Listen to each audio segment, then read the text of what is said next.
Turn around 3 times.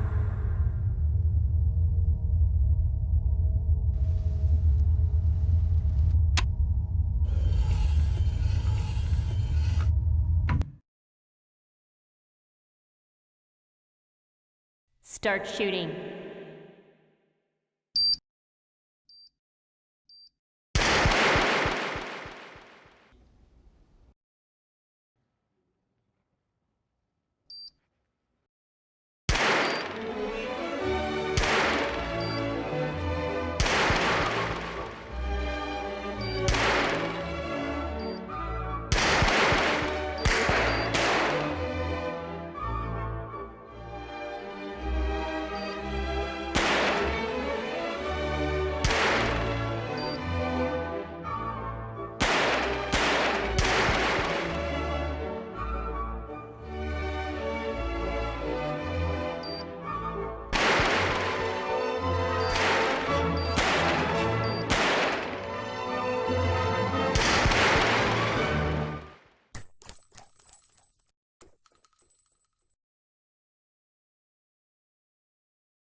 Exclusive black equalizer brightens dark scenes without overexposing bright areas.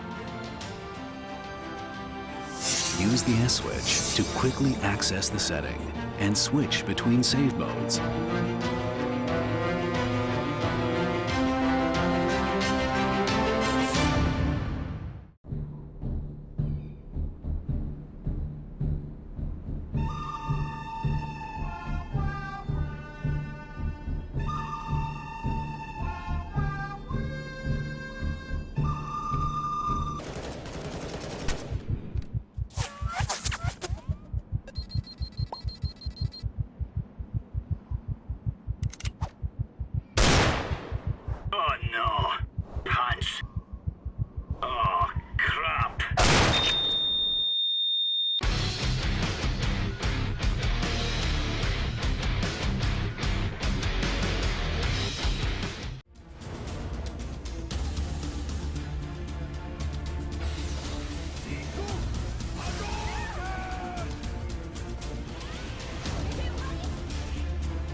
Personalize the way you see everything, and then conquer.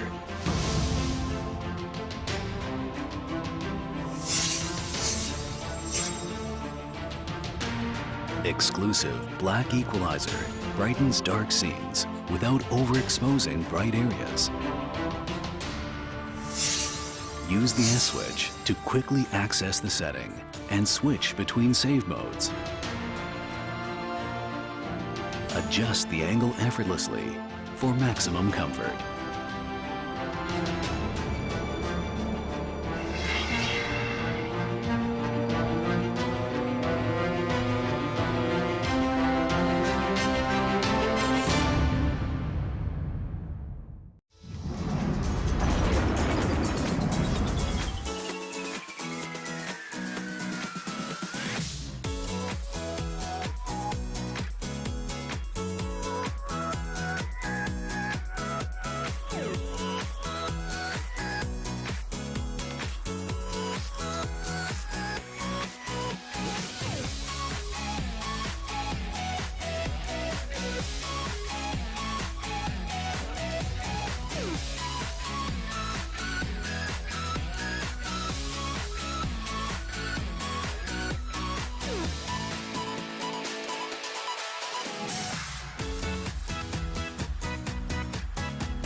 Welcome, ladies and gentlemen, to ESL India Premiership 2017, Day 13 of Phase 3 of the summer season. I'm Maureen Mashari, and you guys are watching the shows live with me on the YouTube gaming channel of ESL India and Facebook. Now, before we go ahead anywhere else, let's take a look at the standings for the first game of the day, which is Clash Royale. So let's take a look at the Clash Royale standings. The Clash Royale standings, well, it shows Jimit, Ruben and Prashant both tied in first, second, third place with 12 points each. And we have on our 4th and 5th position, we have Devil's Twin with 9 points and Mirren with 6 points. Arpan is also tied up with the Mirren with 6 points, while Asopa has 3 points to his name, while Haseeb has 0 points to himself. Now that we have seen that, let's take a look at the matchup for the day. Today's matchup on stream for Clash Royale is going to be Haseeb versus Vikram Asopa, and off stream we have Arpan versus Jimit happening. As for CSGO, we do have Risky Gaming versus Dare to Dream, and on the side, on offline stream, we have Team Bull versus Semper X going on, while on Dota 2 we have Team Buriza versus White Unicorn, while offline we have Teachers for Divine Ascension versus Aggressive 5. So let's hope all the matches go fine. Let's take a look at the players who are going to be playing right now. Today we have Asopa versus Haseeb. Now Asopa is from Coimbatore. He is a business administrated student. He's been playing Clash Royale last year, and fortunately he managed to beat his opponents in the playoffs and retain his spot in the Master League, though he has had mixed campaign in the current June season, but he do hopes to win another match today. His opponent Haseeb, he has lost his first set of matches in the June term, but we do hope he makes a comeback before it's too late, and today might be his lucky 13th day. He is from Mumbai, and he was one of the top players at the second Challenger in ESL India Premiership 2016 that happened last year. He did stand first in the summer season Phase 1 of ESL India Premiership 2017. His luck so far in this term hasn't been so great. So before we head on to the games, I would like to take a moment to mention our sponsors who make all this happen. I'd like to thank you everyone who are watching us, because you guys are the one who are doing this for. So our sponsors, thank you so much. We have Omen by HP, we have HyperX, Zoe by BenQ, and this whole thing is organized by Nodwin Gaming. So before anything else, my caster, Manoj Super X Gola, is on standby. He's ready. With him will be joining Shaurya. So I'm gonna hand it over to them.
Ladies and gentlemen, welcome back to the daily stream of the ESL India Premiership's Clash Royale match.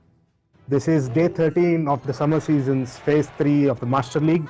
I, as usual, am Manoj Supergola, and with me is Shaurya Mittal. Not going to say your gaming name again. That's alright, guys. How's it going today? So today we're going to have a match between Asopa and Haseeb, arguably the bottom feeders of the table, I would say. And that is not a sentence I expected to say when I started casting Clash Royale, honestly. Asopa and Haseeb, the bottom feeders of the table. Exactly. Wow. So Asopa won his first match of this phase yesterday, putting himself on the board with 1 victory and 3 losses. Maybe it's gonna become 2 victories today. It's like the fashion for the unexpected players to beat Haseeb. It's almost in vogue. And Asopa playing a giant deck. Interesting. So, giant baby dragon, standard giant beatdown deck coming out from Asopa. Not sure what Haseeb is playing. I think he's Pretty also sure going to Haseeb be is playing a playing the same giant. thing. Yeah. Yeah, I think Haseeb is also going to be playing a giant beatdown deck. Or maybe not. I mean, no. Graveyard Poison? Graveyard Poison is possible, but I figure if you're playing Graveyard Poison, then you sort of save the poison for something else. But then again, I'm not quite sure how he would have defended that push. That miner really couldn't do anything. Right? That miner was his job was to reach the tower and die, basically. Like, he didn't even reach the tower. Like he was stuck on the other side of the giant. With the Electro Wizard hitting him, he just. It is a Graveyard Poison anything. deck. Interesting, very interesting. And so with that small, oh man, Haseeb, I don't know if he didn't. I mean, he had the elixir for the poison. I don't know why he waited so long on it. Perhaps he waited for a bigger. I don't know. I have no idea what he waited for. This Maybe is a big push coming. Oh, clutch! Tornado over there. No, not necessarily. That tower is still undergoing a lot. Yeah, but it still did a lot of work. That's all I mean. True. And I think the Graveyard Poison combo should be coming out really quick by Poison anytime now. Yep, there you go. The poison goes, and that might mean that the turret actually falls. No, not quite. In fact, Haseeb needs to focus on his own side of the map now. And he's in some real trouble. That's a fresh giant walking towards the tower with a fresh Night Witch behind it. He did use the tornado, but that's not going to help much. On the gun, with the tornado, but there's no way he's stopping that from happening. So we were just about to enter overtime. We did enter overtime, and Asopa brought down Haseeb. So there we go. Like Asopa claims the victory won in a very, very, very, very last moment kind of fashion. So interestingly, looking at Haseeb's cards, I mean, so his win condition is obviously the Graveyard, the poison. But I feel like an Executioner maybe instead of the Golem would have been a better choice, especially with the sort of heavy deck that Asopa is running. Because that Executioner gets a lot of... not a Golem, sorry, I meant the Bowler. That's my bad. Oh, yeah, true. Yeah. An Executioner instead of the Bowler. In this particular instance, I'm not sure how much of an impact an Executioner would have instead of a Bowler. I would say maybe... I feel like he could get quite a bit of value off because Asopa was actually stacking his Baby Dragon, E-Wiz, Night Witch and Golem quite a bit. So I feel like the Executioner could have actually gotten some value off. Maybe. You may be right. Asopa, well, not quite a decisive 3-0 victory, but at the same time, like, definitely... The game did go back and forth a little, but it was clear that Asopa was on the winning end of most of the fights. Yep, that does be the case. And we're just while the players are getting ready for the next match, the score is right now at 1-0 in favor of Asopa. Before the next game, I'd just like to take a moment of our time and thank our sponsors. We have Omen by HP, our title sponsor, and then we have Zoe by BenQ and HyperX. Thank you guys, and we at Nordman Gaming are proud to bring this production to you live every day at 6:30. At least when we say we will, because Tuesdays are off, and while there's a short break between the regular stream matches and the relegation matches, and then after this, we have the offline event at the July 1st and 2nd. Understand the inner workings. And wow, we're taking a long time this time. Haseeb, I don't know, maybe he's going back to his Golem deck finally. You know what? What is happening? I'm not going to hold it against him anymore. I'm not going to hold it against him. I mean, honestly, Lincoln win with his Golem deck. Like I said lots of times before, at the end of the day, the players are here to win. I mean, yeah, exactly. That's the whole point, right? I don't know what... They're taking a really long time this time. That's okay. It's not like we don't have a multitude of things to talk about. Like today and yesterday, like these two days were the first time in a while where Gurgaon, that's where our studio is, guys. So it was actually cold. You know, it was such a nice day today that I actually decided to walk from home to work? Oh no, the weather today was really, really good, honestly. Mm-hmm. I was surprised myself. Like I am as lazy as a Lazy person can gets. be. Yes, I, I can yeah, personally vouch for that. you're lazier than me. Okay. I never said I wasn't, to be fair. And wow, the games are just. Haseeb has disappeared. Like, I don't know. He's swallowed by the earth. There's no trace of him at all, it seems.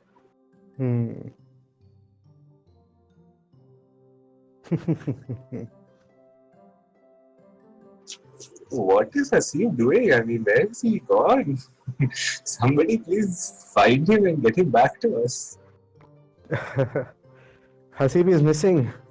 I think. Well, has he been kidnapped? Did he? I have no Did idea. he drop his phone in anger?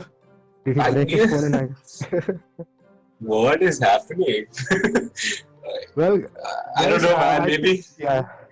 Let's just take a short break while we try to figure out where our lost player is. So, guys, we'll be right back in a few minutes as soon as we find our player. So, sit tight, okay? Stay tuned. Yep.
Ladies and gentlemen, welcome back to the stream. Looks like we lost Haseeb for a second there. He says his phone ran out of battery, but I don't believe him. I think he just broke his earlier phone in anger, and it just took this long for him to log into his new Clash Royale ID.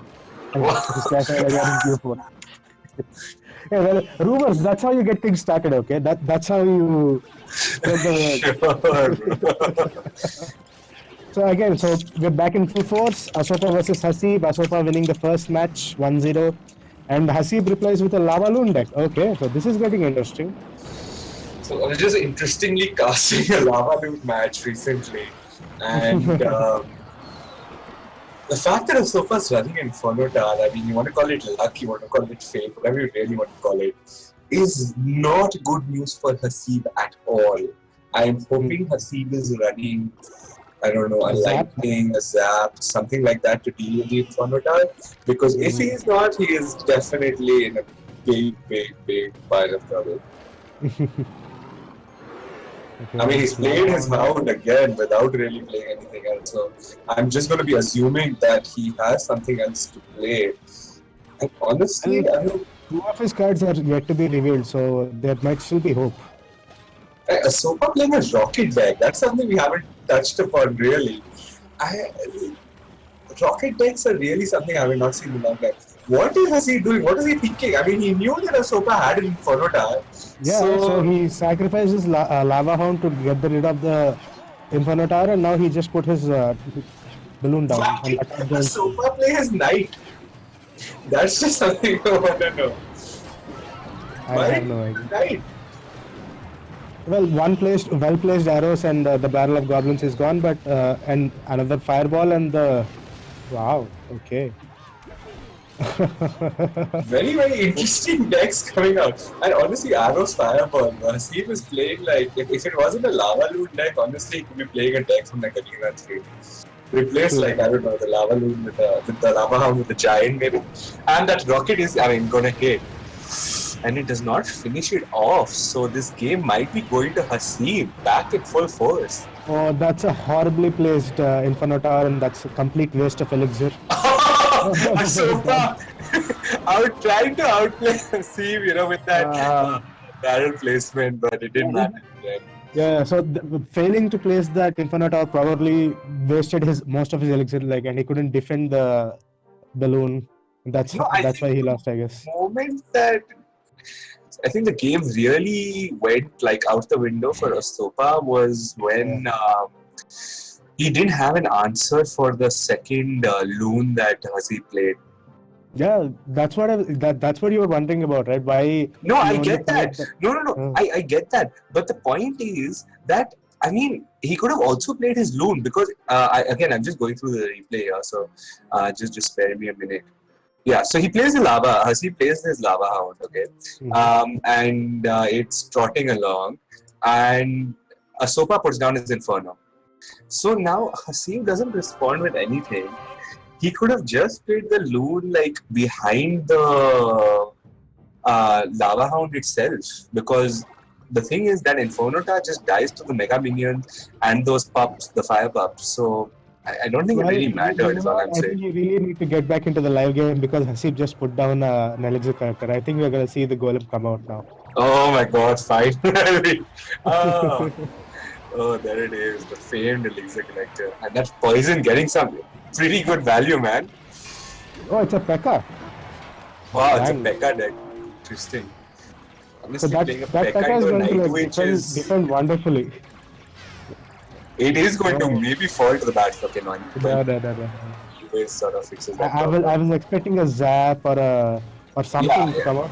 But to be fair, it was a zap. And oh my god, playing E-Bugs. I really think E-Bugs are a cancerous card, man.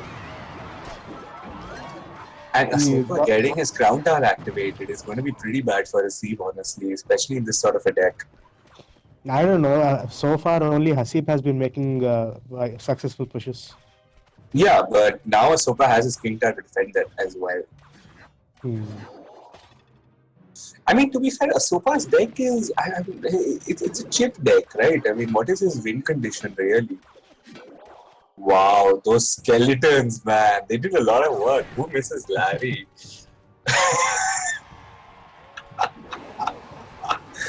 A 3 Musketeer P.E.K.K.A deck. I'm pretty sure he's definitely not running heal this time. One lone Musketeer.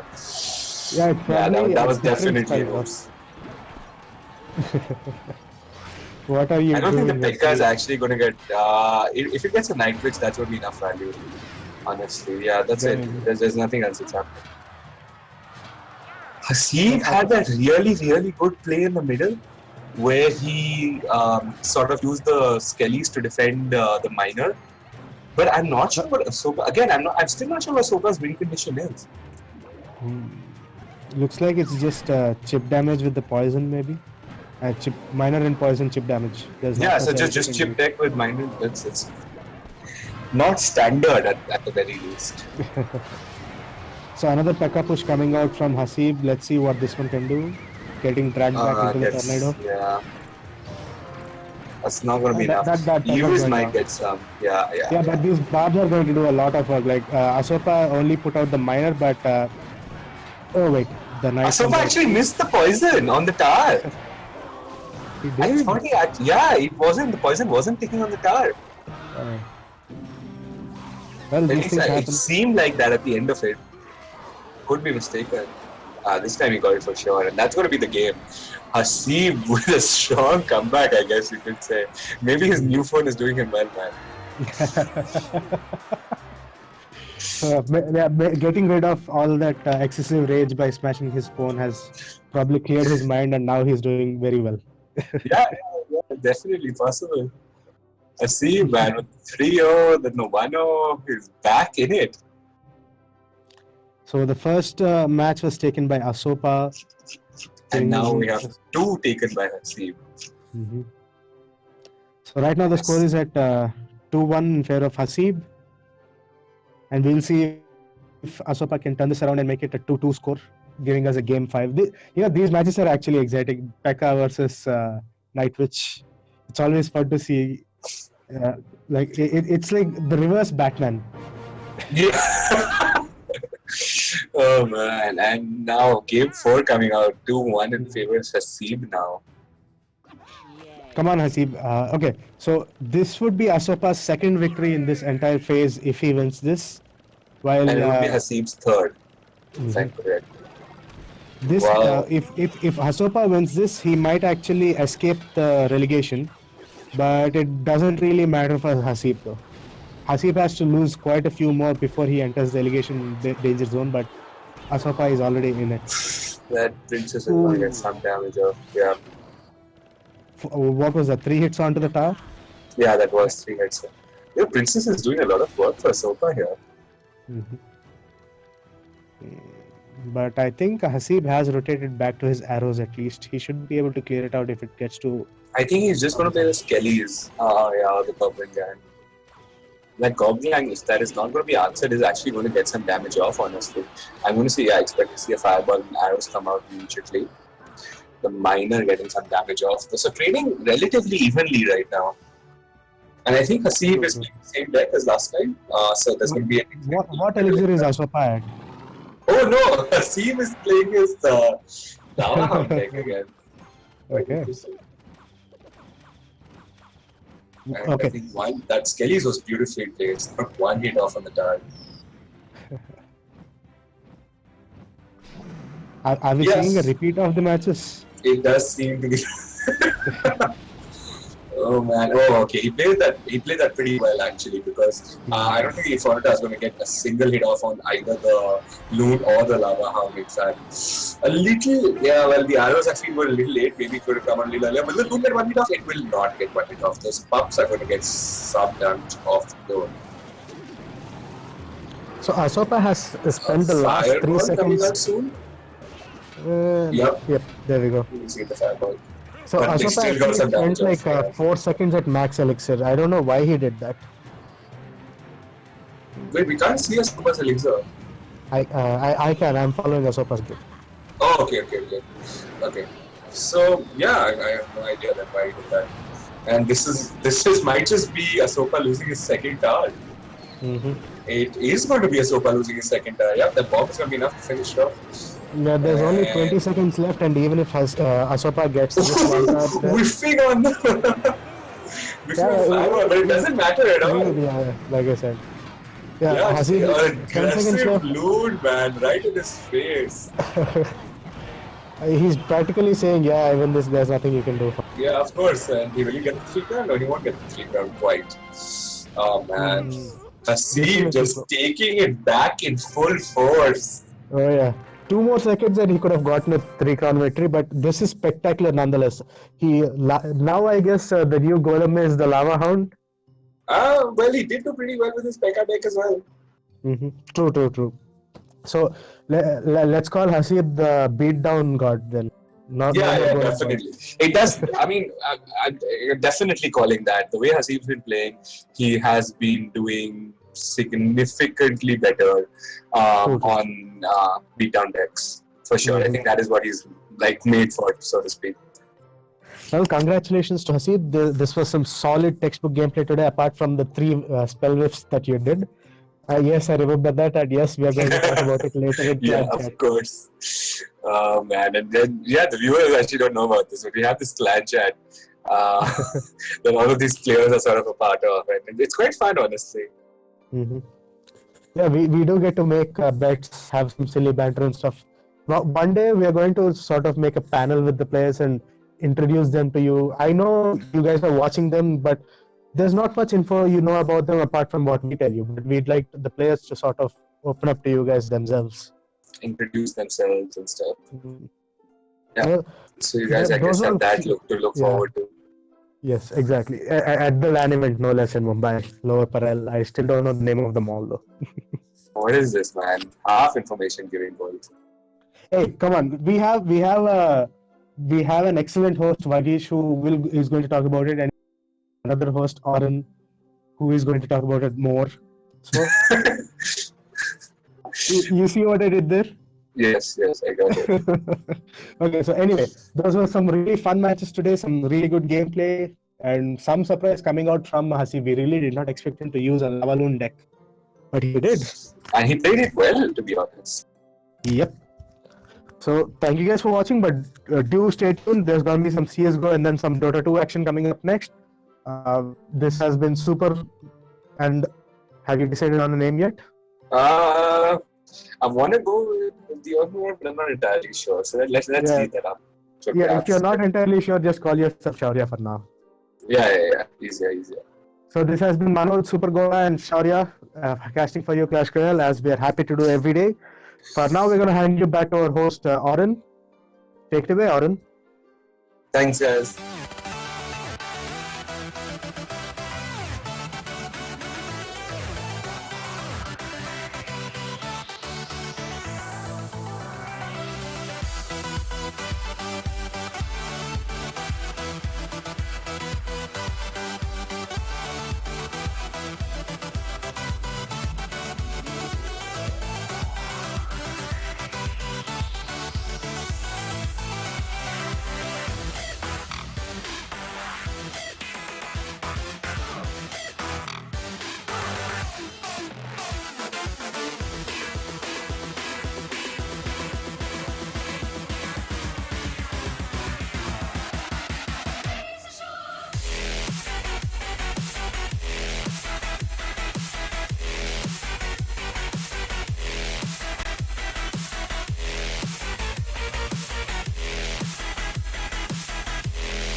Alright, ladies and gentlemen, wasn't that an exciting match? I mean, Haseeb almost lost his victory today because of technical issues, which is why I always say keep a backup battery on with you at all times. So congratulations, Haseeb, on winning your match. Now that we are done there, I'd like to welcome everyone who has joined us on ESL India YouTube gaming channel. You guys are here right in time for CSGO. Before any ado, let's go ahead and take a look at the CSGO standings. The CSGO standings are right in front of you, and you can say that Semper X has taken over Risky Gaming and Entity Gaming by 15 points in their slot, while Risky Gaming and Entity Gaming have been brought back to rank number 2nd and 3rd position, alongside with Team Wolf at 4th with 12 points each. At number 5 we have Brutality with 6 points joining JMD Gaming, who is standing at 6th rank, while Dare to Dream and Game for Glory still haven't won a single match. Quite sad if you ask me, but there's still hope for everyone. Now let's take a look at the teams that are playing today. Today's game is going to happen between Risky Gaming and Dare to Dream. Now Risky Gaming, you guys all know them. They're the boys from Saudi. They're based in UAE. The team is led by Ubaid, and they have won ESL India Premiership 2016 Masters, so they are the defending champions over here. Today they are facing Dare to Dream, who you may recall had beaten the Emirati team in the LAN playoffs in 2016 Masters. Now Dare to Dream is based in Mumbai and they're led by Bhavin Hellranger. The team hasn't had a good time in this playoff. In the end of the May season of CSGO Master League, the team improved their performance, but they were still placed at 4th position.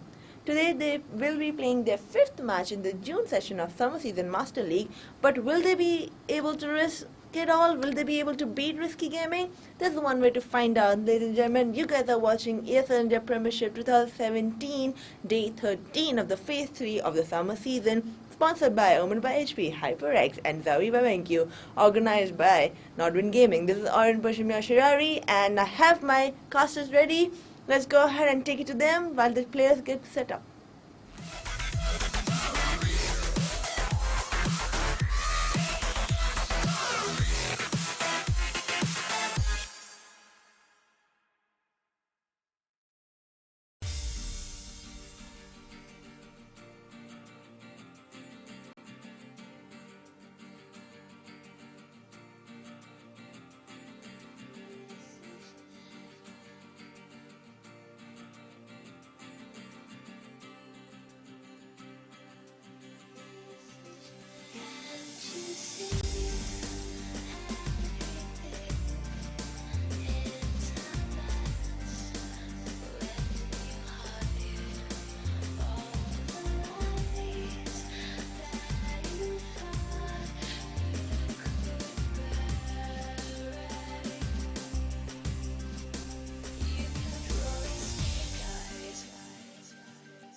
Alrighty, ladies and gentlemen, we are live, and today's game is going to be between Dare to Dream and Risky Gaming, and we're going to be it's going to be played out on Dust 3.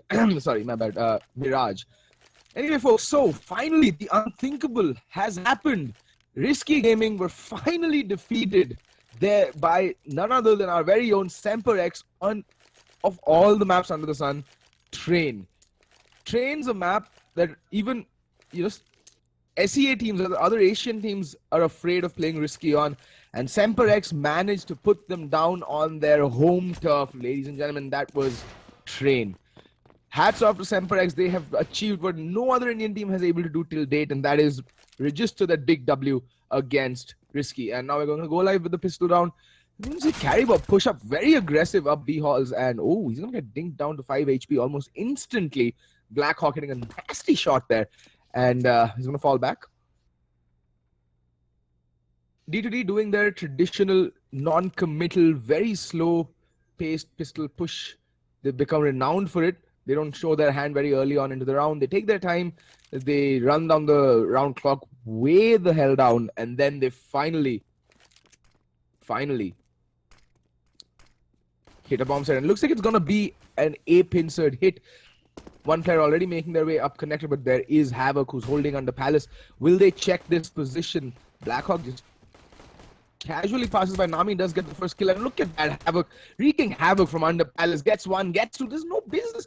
Why does D2D never check under Palace? Havoc picking up a 3K. Nami with the 2K. That's the full house of kills right there between the two of them, and they secure the pistol round. Easy peasy, lemon squeezy. And it all came down to positioning and not checking your corners. This is something I've noticed with Dare to Dream. They will never check under Palace on the A side in Mirage.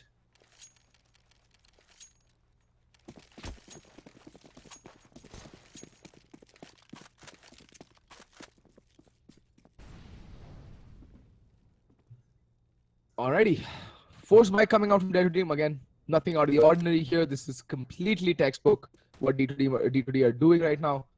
And they're going to be pushing the B bomb side. Carry Bomb's going to spot the one. Gets his head blown clean off. Antidote with the opening kill. And that's going to force Breaker to force him off B shot. And he gets spotted out by Blackhawk, who's playing the active lurk. In the meantime, Nami has made his way into the B bomb side. But there we go. Antidote just picking things up where he left off the second kill for the round. He's also managed to pick up the UMP, but there's Havoc. Can he come to the rescue? He's making a lot of sound, and Antidote with the third. But finally, KitKat with the Kobe gets the kill, picks up the M4, is in a 1v1. He should be able to clutch this out. The bomb, there's still ample time left on the bomb. He does have a kit to play with, but Shabby's just playing it so smart. He's not peeked at all, and KitKat thinks that he's playing from apartments, and that's a natural assumption here. And Shabby's just going to come around the back. He's just going to wait for KitKat to touch the bomb once more and peeks out and pops KitKat's head off. He's like, here, son, have a break, have a KitKat. Right back at you. And Dare to Dream, in true Dare to Dream fashion, break back their opponents in the force buy. They're kind of starting to contend with brutality in the force buy King department. Yesterday's game against Game for Glory, where you saw them play on Mirage itself, they did the same thing over and over again. They were losing rounds when they were fully bought up, and whenever they were forcing or going with the armor pistols, they were picking the rounds up left, right, and center. It's just something. They elevate and ascend to a whole new level of Counter-Strike when they're playing with armor pistols or on a force buy here, Dare to Dream. At least on Mirage, they've tried this on Train and a bunch of other maps, and it doesn't work out for them. But Mirage is where these force buys just work out round after round for them, and it's, if nothing else, it's really interesting to see.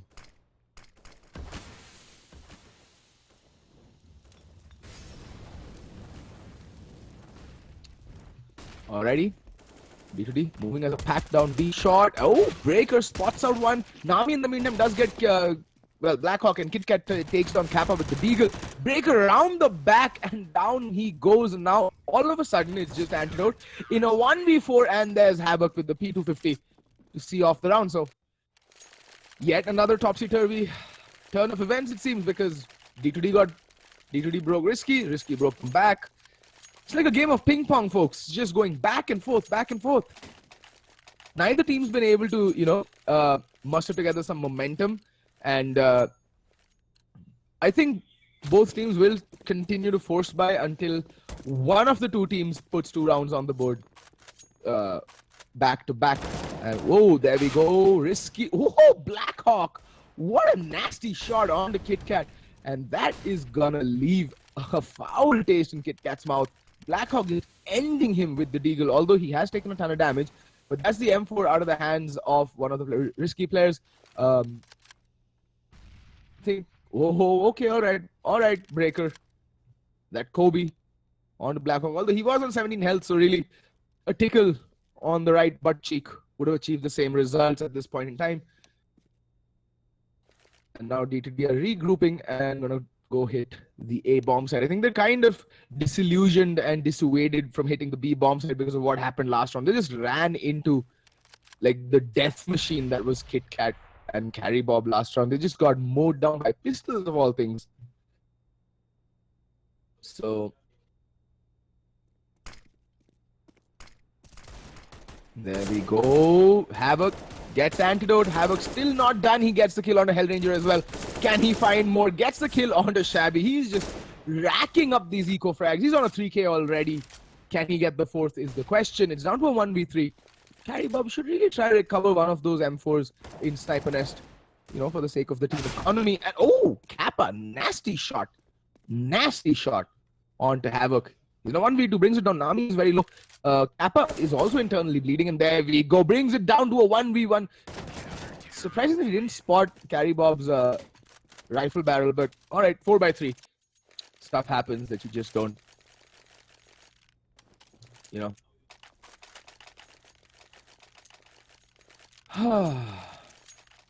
Alright, Risky stringing 2 rounds together. And Dare to Dream still going for that force buy because I think they have an inkling that the Risky economy still isn't in the, best of places. It's still very shaky and it's quite in the doldrums. So they can still risk this force buy, but they're going to buy down to their last dollar as well, which means They're going to get $2,900 in the next round, so they're going to have to force another. They're going to have to eco one more if they do lose this. And Breaker out with his Dragon Lore.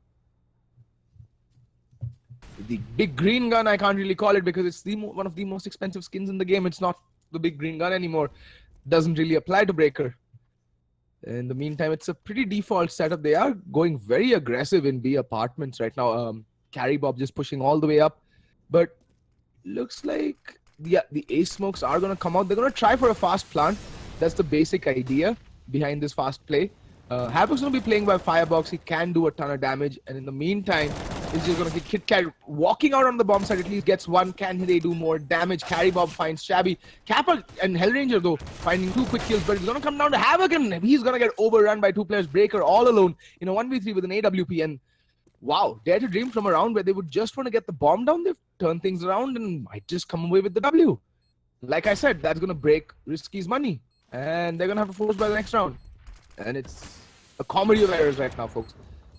There we go. Breaker's going to go bombarding in. Switches out for the AK-47. Finds one, but there's Kappa with the assist. Pops out from Palace. And Breaker gets his head sliced off.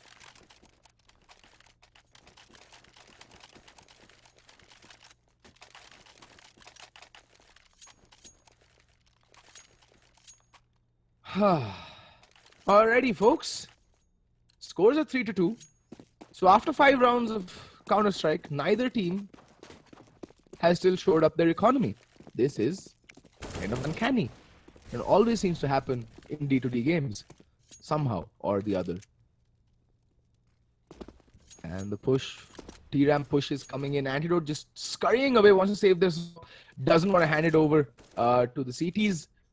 Smart thing. He spotted out the 2 players in the middle of B side, in the middle of A side. Did a lot of damage on an eye. I think he legged him down to 16 points of health. And he's just going to be holding a very passive angle, trying to hold on to this AWP and missing that flick.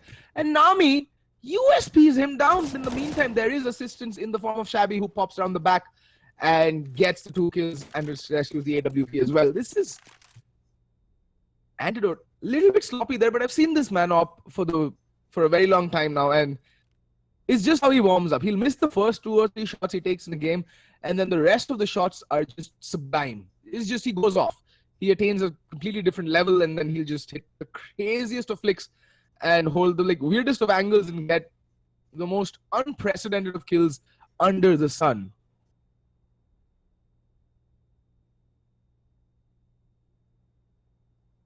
There we go. It's a 4v3. And Breaker's going to spot out Blackhawk. Doesn't need to take the fight. Should just fall back and take a better angle and wait for Carry Bob to come up with the assist. But there we go. Breaker a bit too greedy, and Carry Bob does get the kill on the Blackhawk. Does manage to recover the AK-47 as well. So he can maybe do some more economic damage, because as we've seen, the money on Dare to Dream isn't anything to write home about. But there we go. KitKat will also fall, and Carry Bob all alone in a 1v3. And I don't think anyone from D2D will present themselves to Carry Bob. I think they're more than happy to let him save the AK-47. They know that it's more or less double eco territory for them. For most of them, at least. Havoc can't buy into the next round either. Nor can Breaker.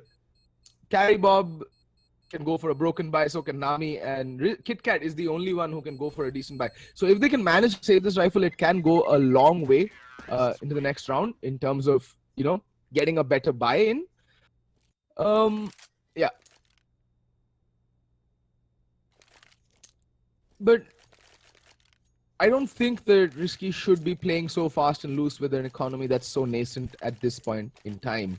They might just go for a nade stack. Okay, Carry Bob buying up the armor because he can, and that's good. He can buy down to at least 2k. They're gonna get 2,400 in the next for the next if they lose this round, so they can buy into the next round easily. Well, at least they'll have the armors and the M4s to go into it. And Carry Bob trying to give himself the best fighting chance possible, but okay then. Blackhawk immediately opening up with a kill onto KitKat over in Sniper Nest. And looks like it's gonna be a hit towards the B bomb side, because Antidote's just feeling the waters here, pushing in 1 inch at a time, just clearing out the angles methodically and meticulously, holding that tiny pixel angle, just waiting for someone to peek. And that's gonna be Breaker. He does spot him out, Antidote. He knows what's up. He knows there's a player close. Balcony. That Molotov's gonna force Breaker out. And, ooh, Breaker. Just casually dropping down, an antidote missing. I think that's his second shot with the AWP that he's missed. Oh, KitKat needs to be careful. Carry Bob, and Carry Bob, the one player who was supposed to make a difference this round, goes down rather cheaply. And it's 5 versus 3 all of a sudden. And I think someone from Risky might just want to go try and secure this gun. But there's Havoc with the hand cannon playing from triple boxes. Shabby picks up Nami. It's all unraveling way too quickly, and Havoc missing the deagle shots. We've seen Havoc like completely shred teams with that deagle. Like, he completely chewed through TMG.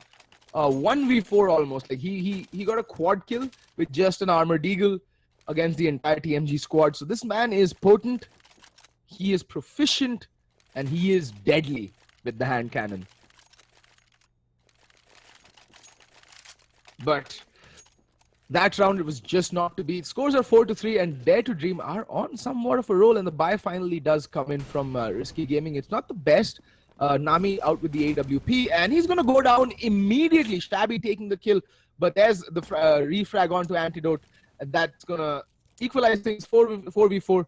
KitKat taking a ton of damage, but he gets the kill on Blackhawk. That's with the assist on by Havoc. Havoc popping out from Under Palace. Under Palace yet again the bane of the CT of the D2D side, and the kill onto Blackhawk has prompted somewhat of a knee-jerk reaction from Risky, wherein they've put in 3 players towards A. Although right now I do see Havoc pushing up rather aggressive up T-Ramp, so that's quite a lot of information gained. He's not hearing any footsteps, not hearing any nades being cocked, so he knows that T-Ramp is more or less clear, which is why you see Breaker here with the AWP moving slowly towards Catwalk, and spots out all 3 players and misses, and like hits no one. He had 3 people to hit at. He panicked, flicked all over the place. It was like watching someone have a seizure, right? Like, as they were trying to aim, and missed all 3. That is extremely uncanny and uncharacteristic. And in the meantime, he has taken 50 points of damage in return without doing any damage to the remaining 3 terrorists. Oh, look at this flank though. Oh my god, KitKat. He can literally single-handedly end this B hit even before it happens. I don't think D2D will expect it. Breaker is running diversion. And there we go, KitKat running in. Both players completely blinded, not going to be able to hear the sound. And there we go, KitKat with the backstab of the day. Beautiful flank coming in from KitKat. Flanking all the way from mid. Just easily walking up behind them and executing them gangland style, shooting them in the back of the head.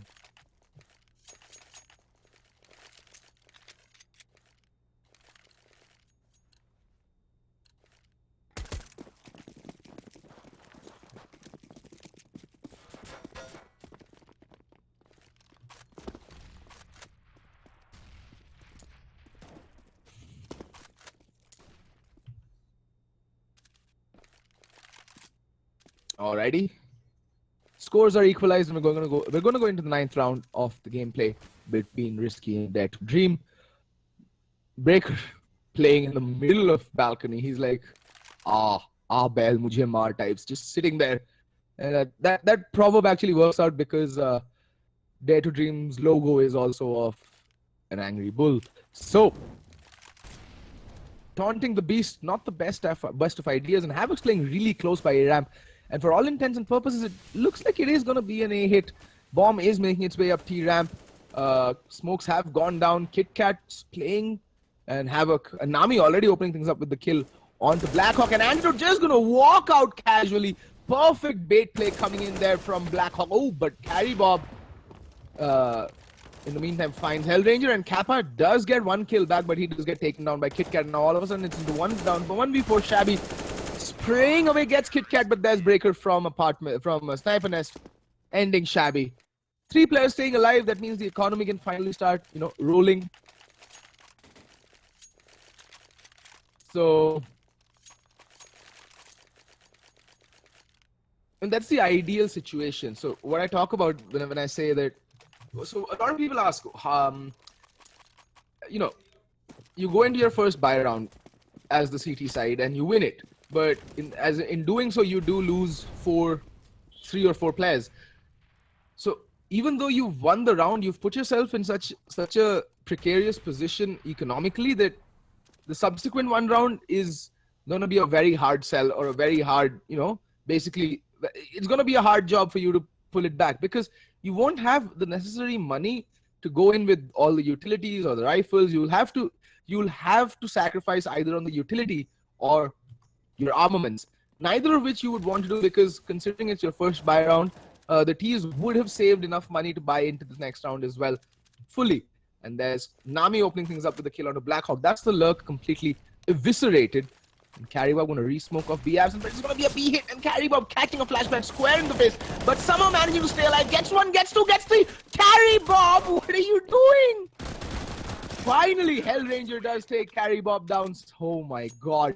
Carrybob, he survived way too long from at a position that he had no business even breathing for a second once that B hit came in.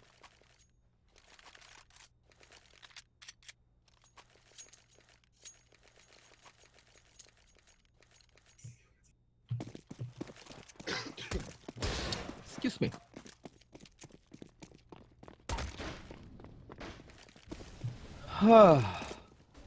Breaker takes the op and goes aggressive up underpass. This Hellranger needs to be careful. Oh, Breaker rakes Hellranger in half with the big green gun. And that's a man advantage instantly secured for Risky Gaming. Alright. In the meantime, KitKat's going to get boosted up onto cinder blocks in mid. Will Kappa be aware of this angle? Blackhawk's head gets spotted out. Oh, 4x3. 4x3.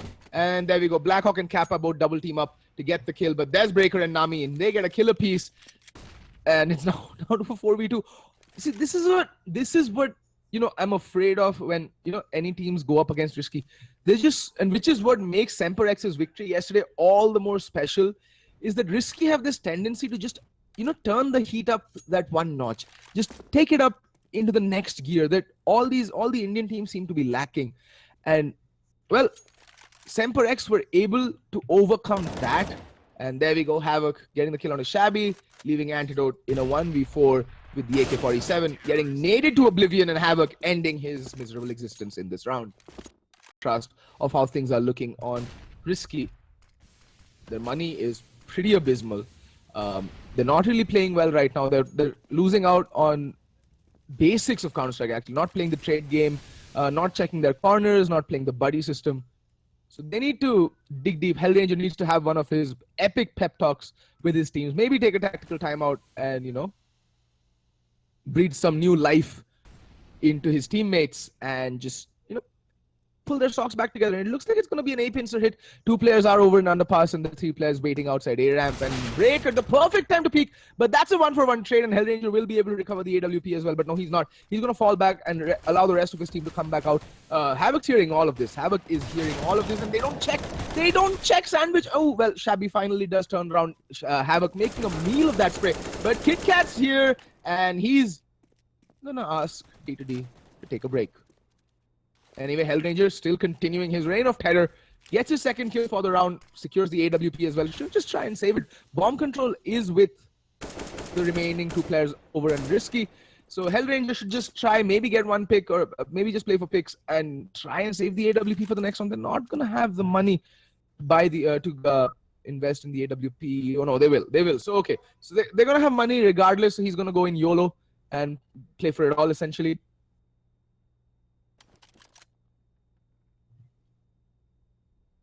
And there's Hellranger making his way out of jungle. He's going to recover the bomb. 5 seconds left on the clock. What is he thinking? He can't really go back to B at that point. Either you stick it or you try and get the kill. Hellranger getting caught in 2 mines, not really going for either. And gets punished because of his indecision and trepidation.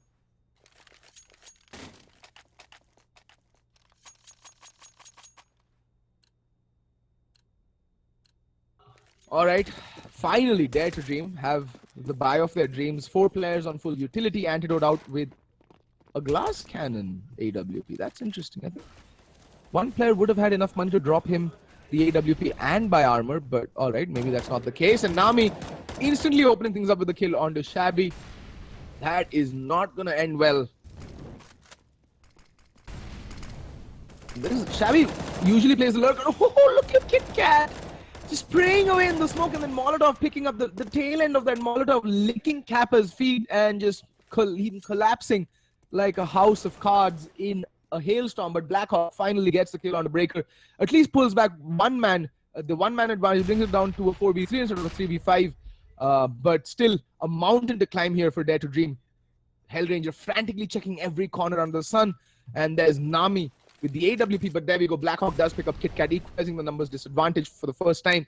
And Nami spots out Antidote. I think he spots out the leg, but Nami burning Hellranger alive. What is Hellranger doing? And I think Nami spotted out Antidote, but Carry Bob does get the kill. And Carry Bob cleans out that round with a quick double kill to end it.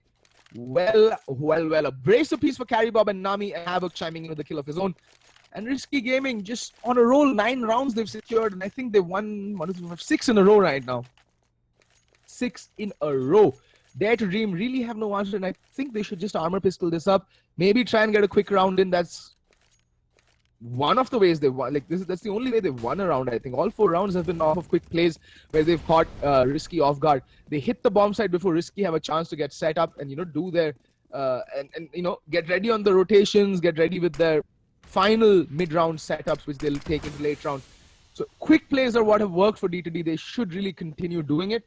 And yeah, it looks like it's going to be a fast play towards the B bomb set. Carry Bob spots it out. The Molotov will go down. He's going to try and make his way down to safety. He does, and whoa, look at that. Shabby gets the kill, but Kit Kat's there.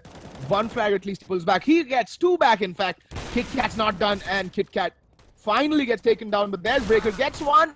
Unable to convert the second kill. It's down to 1v2. Hellranger versus Nami and Havoc. Hellranger's going to book it. He's going to book it out of there, but Havoc has made his way up mid. Hellranger's playing it very smart. Very, very smart indeed. He's just going to be spotting. Makes noise towards ladder room, but Havoc has already made his way back into connector. He's not going to move from here. He knows what's up. He's just going to spot ladder room door, and that's so smart. Havoc just... Both Hellranger and Havoc are very smart players, so they're just trying to out-mind game each other, and let's see who comes out on top. It is going to be Hellranger who comes out on top. It's going to be Nami. Hell with the op versus Nami with the op. Both, at least Nami has... at least Hell has HP, but it's not going to matter. It's the big green gun, and Nami is gonna eviscerate and restructure Hellranger's face. Nothing like a quick plastic surgery late into the round. And Risky put 10 on the board, and the scores are 10-4 as we go into the final round of the first half.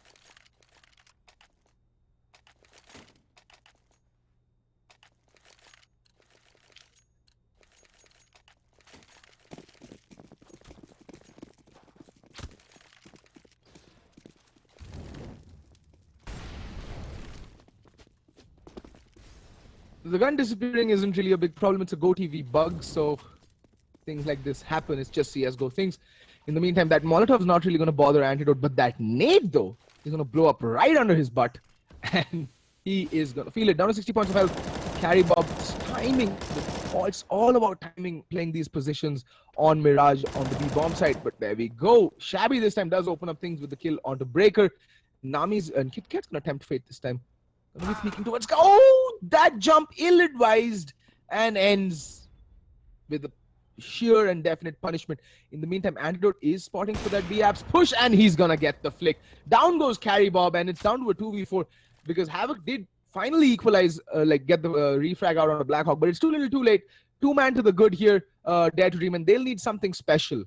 They'll need to ascend to a whole new level of talent to screw this up. They should just hit either of the 2 bomb sites as a unit and overwhelm this one player playing on either site, and that's it. Havoc realizing this, does the only play available to him, he's going to fall back and play for the retake with his teammate. That's going to be Nami, his only remaining teammate. It's not a 2v4. It's a very tall order. So for all intents and purposes, it should be a 10-5 half, but this is Risky and this is Counter-Strike. You never know how things turn around in this game. We've seen crazy clutches in this tournament thus far, and I have no reason to believe that these two can't pull off this retake.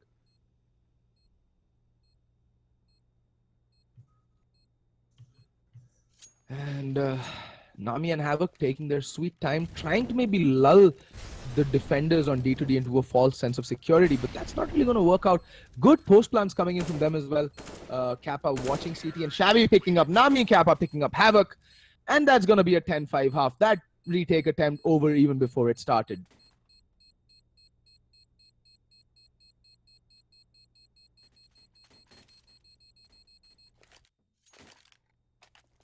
Alrighty, folks, a pretty impressive CT side from Risky coming in for the first half, but they are now on the less favored side. The T side, let's see what they can bring to the table.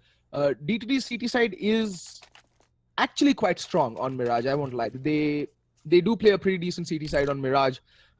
It does tend to get a bit predictable towards the end if, teams actually read into it. But overall, it's a solid setup and it works out quite often. But look at this. It looks like an anti-strat because they're going to push A-Ramp. Highly uncharacteristic. Nami's going to mark it and gets the headshot in instantly, but unable to convert the kill. Finally does get the kills, and Havoc's just completely mowing them down already on a 3-kill. Somebody stop this man. This man has been on top form for such a long time. And well. Havoc's made his way into Sniper. The Reload's going to give away his position and marking him like a hawk. And there we go. Finally, Havoc getting put down. Is again down to a 2v4 retake situation. Kappa with the kit, so they can actually give it some time. But that flashbang, what a flashbang from Breaker. Catching Kappa square in the face. And there we go. Breaker popping out. Gets one. Can he dance around the dance of death with Kappa and land the telling headshot? The answer is no. It's Kappa who's going to return the favor. But Carry Bob pops out from T-Ramp and ends Kappa. Basically, Carry Bob pops out and goes, Kappa! And gets the headshot in. Anyway, D2D really needed that pistol round to mount this comeback, but Risky, just that shade bit better. But, like I said, never count D2D out on a force by folks. We have seen it round after round, game after game. They are a force to be reckoned with when they're on an armor pistol buy-up. Let's see what they can do. Antidote going to be full eco because he is the dedicated primary opper. Sorry, even Shabby picks up the op from time to time depending on the situation. And this is what I like seeing. They've mixed it up. They've left one player out on A and they're going towards B, but Nami already getting into a very advantageous position over by CT spawn. He can just get in with the early flank, but that's not going to matter because, oh, look at that. There we go. Nami gets one kill. Breaker in the meantime has a kill, and so does Havoc. And the B bomb side is right for the taking, and the remaining defenders don't really know what the hell is up. Hellranger does find a kill onto Breaker, brings it down to a 4v2 yet again. It's like we're mirroring the previous round in terms of the kills and how they're panning out. But Shabby needs to be careful. Carry Bob with a prolonged and painful looking spray, but finally does land the kill onto Shabby. But Hellranger's left internally bleeding. He's on 13 points of health. Nami is not looking so hot either. He's on 7 points of health. So Hellranger might just want to save this armor and this pistol that he's bought into this round. So yeah.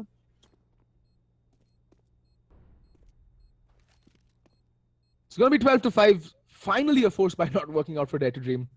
I didn't think I'd live to see this day, to be very honest.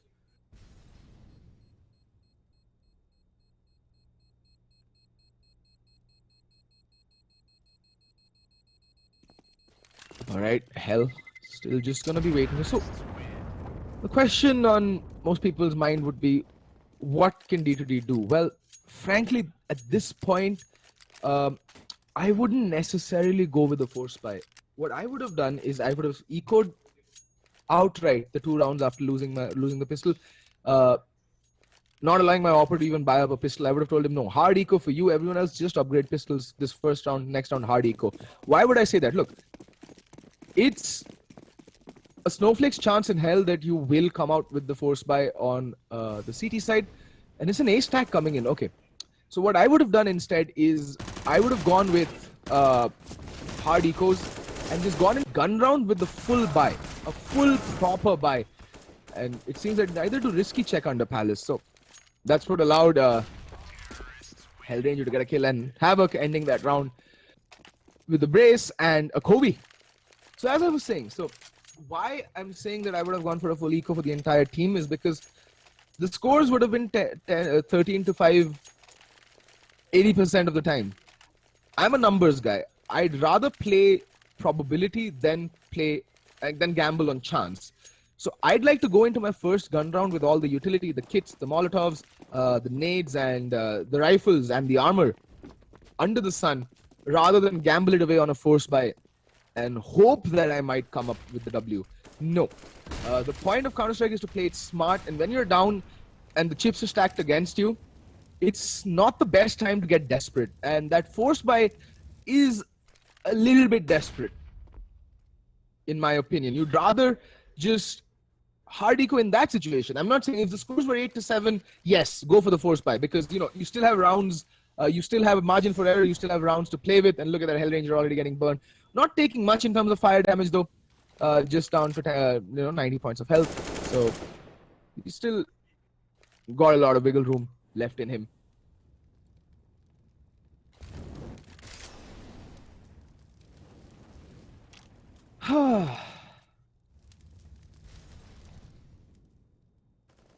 All right.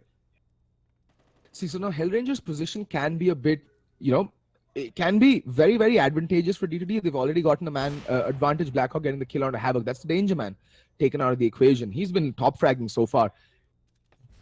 And, well,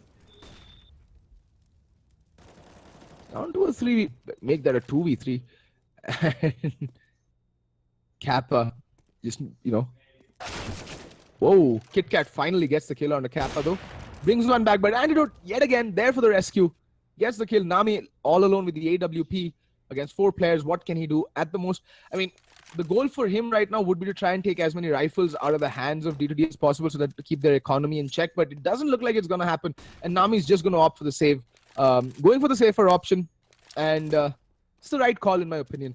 D2D players are way too smart to present themselves to Nami in that situation. They know what's at stake economically. And well, they do manage to pull that round out of the bag and get, well,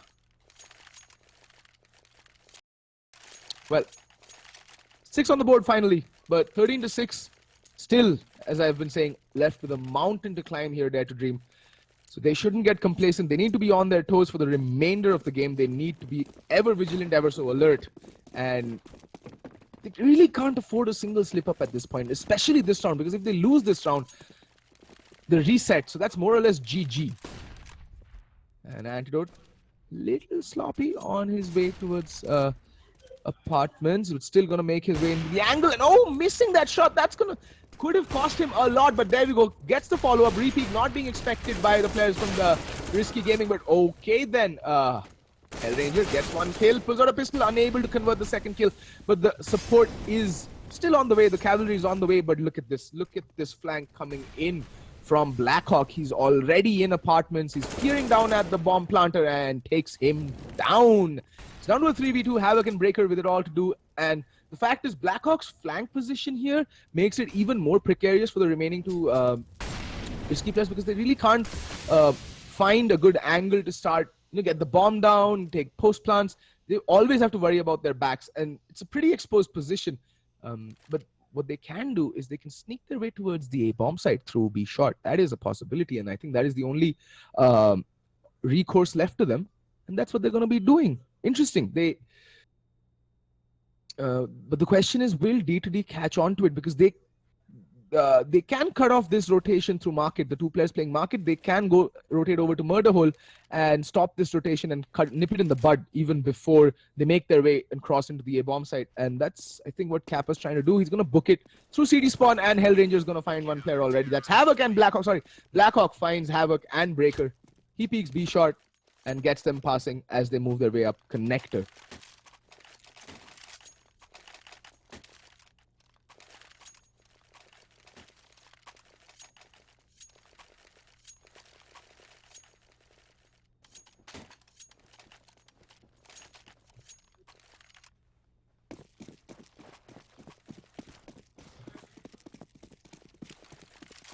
Okay then. D2D winning both their gun rounds. Like I said, they are a force to be reckoned with on their CT side in Mirage. They're a pretty decent CT side team. They have a good setup. They have a good read on the system. They don't really go for mid control that often. More than happy to give it up and put those double op setups as a crossfire across B shot and ticket booth. And well, a fast play out on the A bomb side. What can Hellranger do? Finds one, Antidote finds second, the other one, but there's Carry Bob with the kill.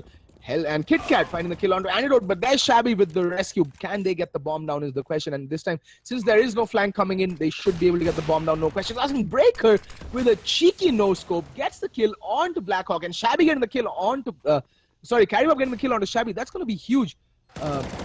Okay then, Carry Bob ending Kappa. Kappa doing the only thing left to him possible, jumping through the smoke and trying to make his way towards B shot and try and get another angle of attack in, but Carry Bob, always aware, always vigilant, is ready for that and takes him down. And that leaves the D2D economy in shambles yet again. They're going to have 2 rifles and upgraded pistols across the board with armor, no kits whatsoever at their disposal. So even if the bomb does go down, they're going to have to book it and do it in double time. Essentially, the retake.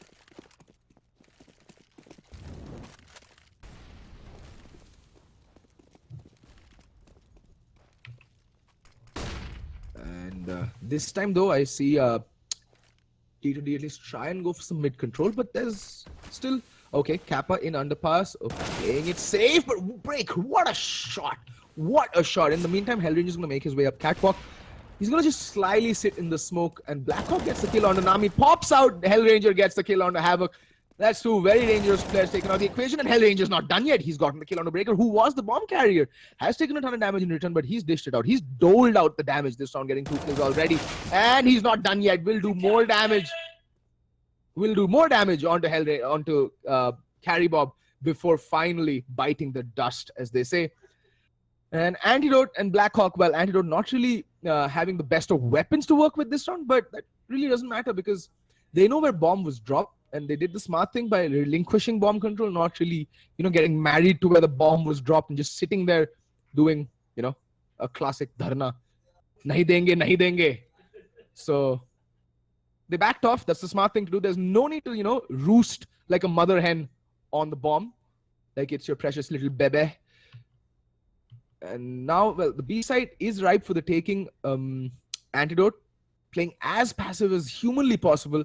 It's like he's retreated back into the CT spawn, and he's now finally going to make his way towards the B bomb site because look at this Blackhawk. Oh, I don't think there's time. I do not think that KitKat has the time to get the plant in. Nope, he doesn't. They have messed up their timings, Risky. And Dare to Dream will pick up a round that they had no business picking up again.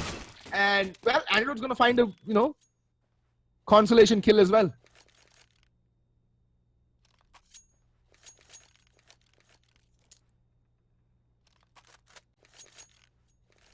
Well, scores are 8-14 in the most comedic manners possible.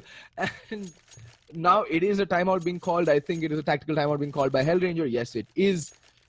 But what the hell was that previous round?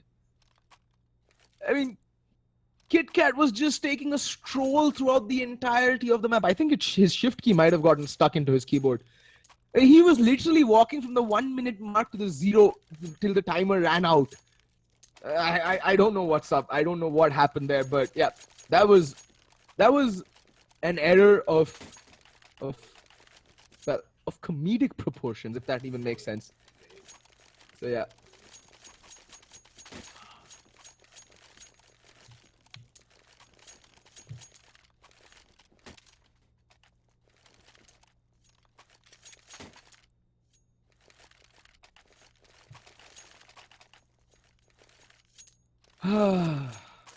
Yeah, waiting for that. So what I'm curious to know is what was the communication that was going on between Carry Bob and KitKat when that entire previous round was playing out? Because see, Carry Bob had made his way onto the B bomb side and he had cleared it.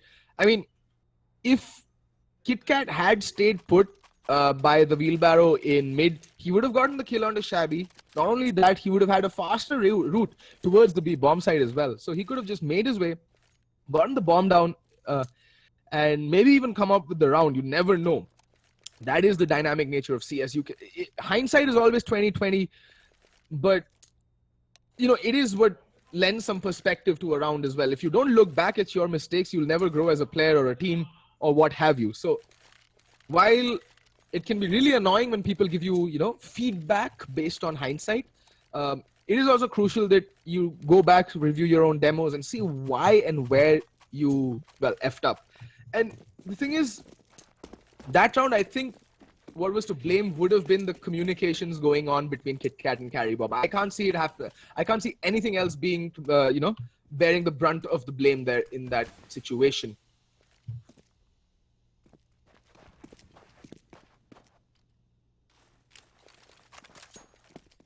Alright, that nade getting chucked down. Breaker taking a spot of damage. He's down to 80 points of health. So brings him in the one-shot headshot potential range for the M4s and, well, the FAMAS at a specific distance. And there we go, the flashbang out.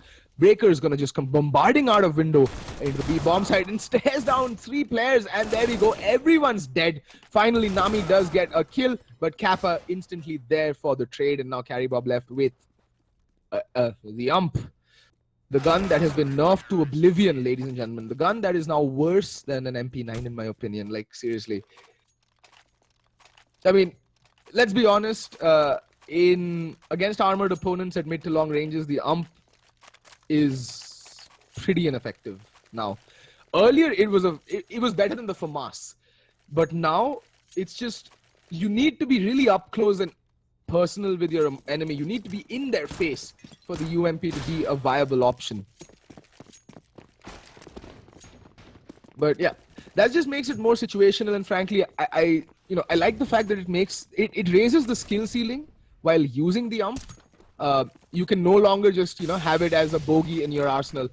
Resort to the ump when you need to force buy and win a duel against rifles. That shouldn't be happening. So I like the balance that has come that has come into the UMP, and this aggressive smoke up B apps is going to allow Antidote to take a very, very advanced position.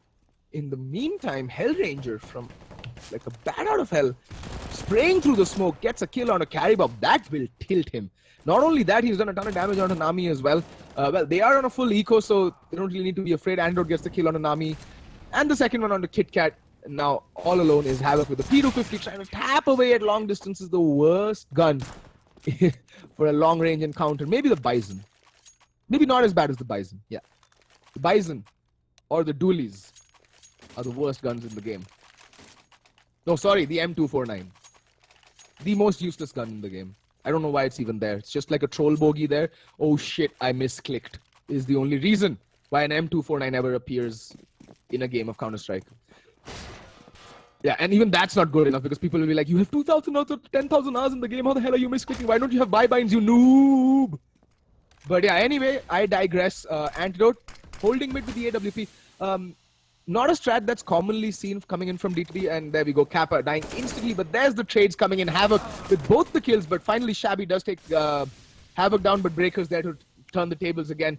Man advantage, so the trades are going in the favor of the T's, so they don't really need to force the issue. All they need to do is play the numbers game properly, and being exposed from CT spawn, not the best of ideas, and Hellranger making his way already there, but eating a flashbang for dessert right in the face.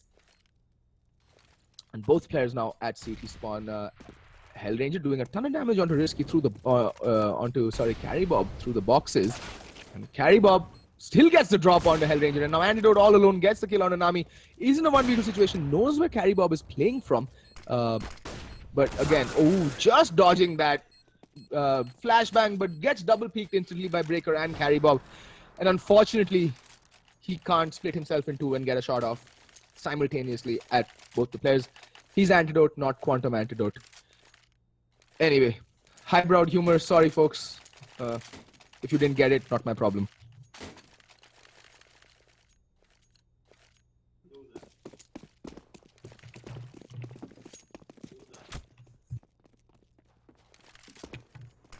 Anyway, folks, little bit of banter never hurt anybody, but Shabby, look at that. Instantly getting the kill onto Nami. Putting the man advantage in the favor of Dare to Dream. This is now all they need to do is hold on to it. So even in rounds that Dare to Dream managed to wrestle the man advantage from Risky, because they're playing such a dispersed CT side, the trades are just that tad bit too slow to come in, and that's what slowly gives Risky the favor. They keep chipping away at the health, keep chipping away at their personnel, and because the trades are so slow to come in from D2D, they just keep losing the player. They just keep losing out on the rounds. And Shabby now, he needs to realize that he's a little bit visible. Kappa in the meantime is doing something at CT spawn. He's trying to jump spot T-ramp, but I think Breaker would have spotted him. And I don't think neither of these players know that Breaker has made his way into the bomb site, but Shabby finally does spot him out.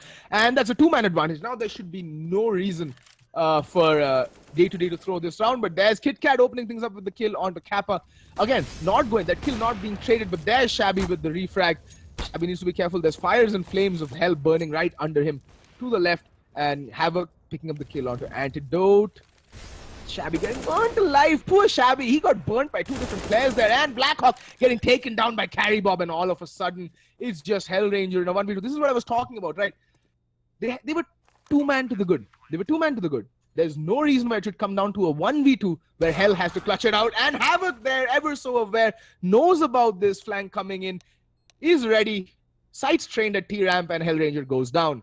So we need to focus on the trade game there to Dream a little bit more. You're there. Your CT side is quite good. That is a commendable effort at a comeback. 10 rounds to 16, it ends in the favor of Risky, although the half did at 10-5. So very good attempt at a comeback, just falling a little bit too short. But in the end there, Risky just that shade bit better, and they do see off this map 16-10. And I'm pretty sure they would have been reeling from the shock of losing their first ever game in India yesterday to Semper X. So they would have been out of the gates all pumped up with everything to prove, like the weight of the world on their shoulders almost. And they did finally did get a victory. But now they don't have the bragging rights as being the undefeated team in ESL India Premiership anymore. They have lost one. Well, this stuff happens. What can you do? Anyway, folks, that's been all for me. See you again tomorrow. Same time, same place, 7 p.m. for more Counter-Strike goodness. Until then, good night and have a great day.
Congratulations, Risky Gaming. That was an amazing match. I mean, Dare to Dream did give them a tough fight. I mean, 16-10, come on. The sides could have been in anyone's favor, but our boys in Saudi did win the match, and they're going home with another 3 points added to the scoreboard. Now that we have done with CSGO and Clash Royale, it's time for the final game of the evening. That is Dota 2. So before we take a look at the standings for Dota 2 this Masters, let's thank our sponsors who make everything happen. Owned by HP is one of them. They are our title sponsor, followed by HyperX and Zoiba BenQ. And all of this is organized by the good people here at Northern Gaming. I'm Arun Persian Myashari, and you guys are watching ESL India Premiership 2017, day number 13 of Phase 3 of the summer season. Woo! Now let's take a look at the Dota 2 standings. Well, we have the Dota 2 standings right in front of us, and as you guys can see, Entity Gaming has it above everyone with 18 points. This team has not lost a single match that they have played, and they're followed closely by Aggressify with 15 points. Then at third place we have Buriza, go figure, with 9 points each, while White Unicorn and the Council have 6 points to themselves. On the sad line of position 7 and 8, 3 cheers for Divine Ascension and Guline Gaming haven't earned a single point this season. Ouch! Now let's take a look at the teams that are going to be playing today. Today's match is going to happen between White Unicorn versus Buriza. Now White Unicorn is based in Pune. They have been playing together in the past 1 year, and they participate in a few local Dota 2 events. They participated in the challenges last year, but they did fail to make a cut. They have returned stronger this year, and they do hope to win ESL India Premiership Masters. Now, they look very promising, and the players mentioned that they are very keen on attending the LAN season finale next month. I hope you guys are prepping up for that as well, because we will see you in Mumbai. Their team, on the other hand, that they have to defeat is Buriza. Now, Buriza isn't going to go down that easy. This team is based in Hyderabad and they have put up many strong performances in Dota 2 Challenger League. The team was placed second in the current summer season Phase 1 Challenger League, and they had entered the May session of the Master League after beating teams like XRG and Corona Dotto. This June season, the team has registered as much better performance. They currently sit in the 4th place with 3 wins from the 6th place they played. Today they played their last match in the June term, and this game is very important for them. I mean, it's the final match of this season. So before we go on to the match, I hope that our casters are ready and all those who have joined us online. And welcome people, you guys are watching ESL India Premiership 2017. This might be the last game of the day, but nonetheless, we are going to be back with more action. So let's go ahead and take it to our caster. Nishant is going to be there for you guys. I hope he's ready. The players are getting cheered up. So let's go on to the game.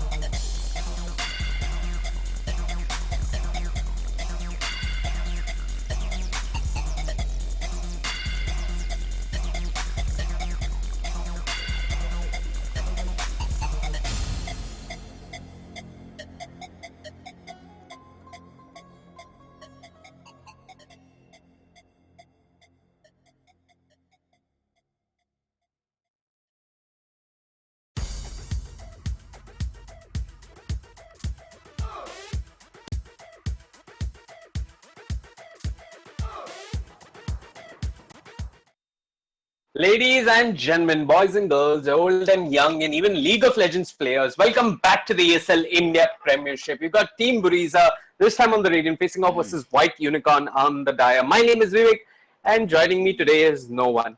But let's head back into the draft. We're seeing a draft that's pretty much banning out off-laners for the time being. White Unicorn and Team Buriza.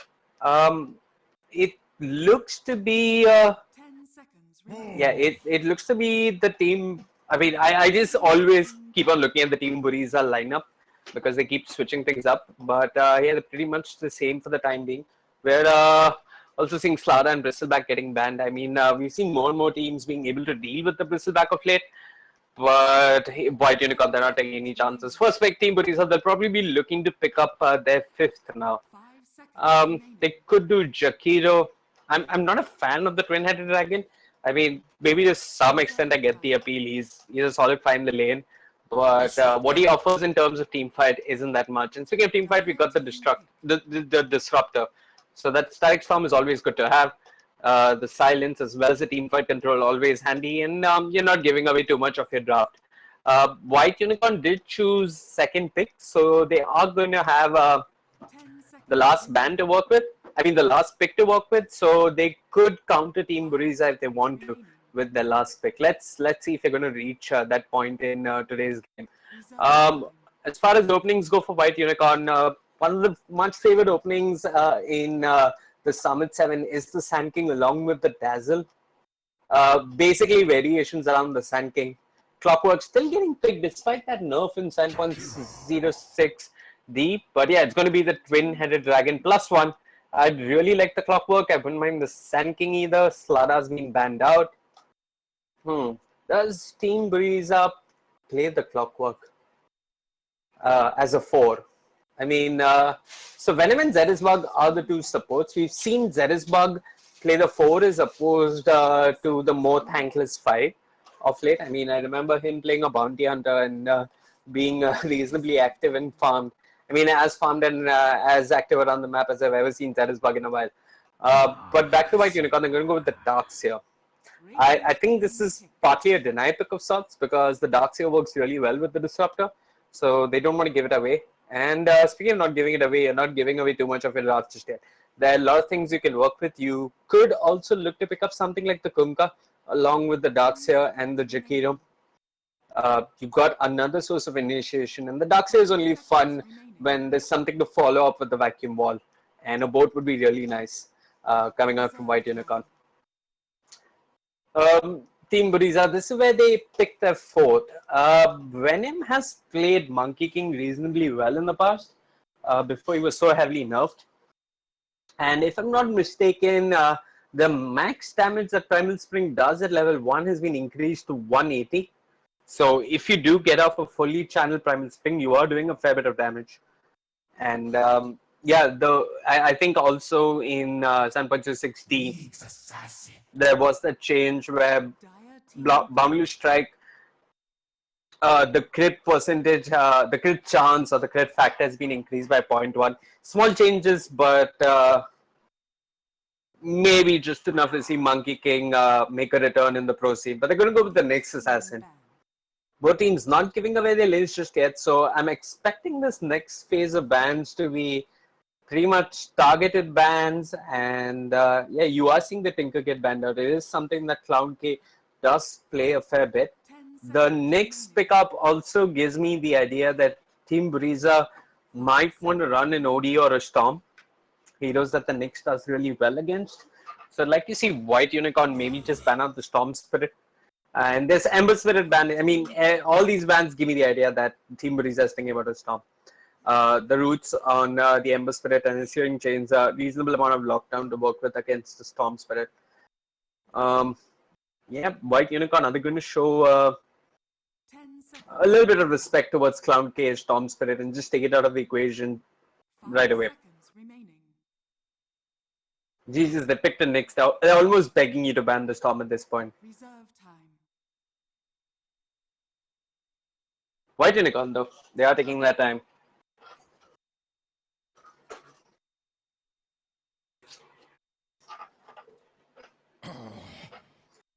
Okay, they're gonna ban out the Invoker. It's a hero I haven't seen Clown K play at all, and I've been casting a lot of Team Buriza.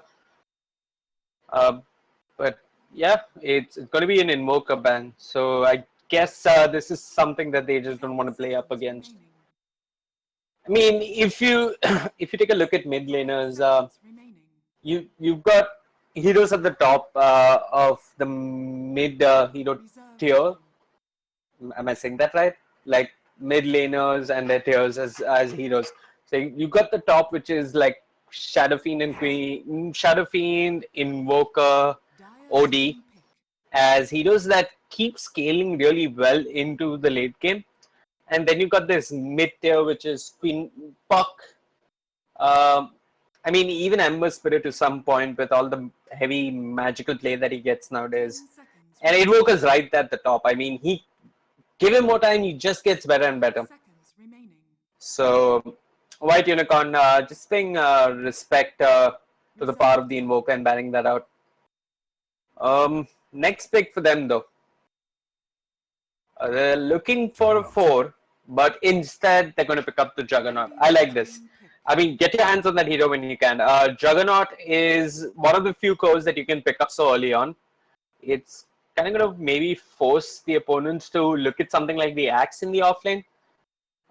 Because call goes through Blade Fury, and you should be able to have enough lockdown to just take care of the Juggernaut. You could, I'm just thinking of ways to deal with Blade Fury. I mean, you really can't counter pick a Juggernaut, right? You can give some emphasis to it by picking up heroes like the Axe, but that's about it. The Legion Commander's banned out, or you'd have Duel to stop TPs in the Blade Fury.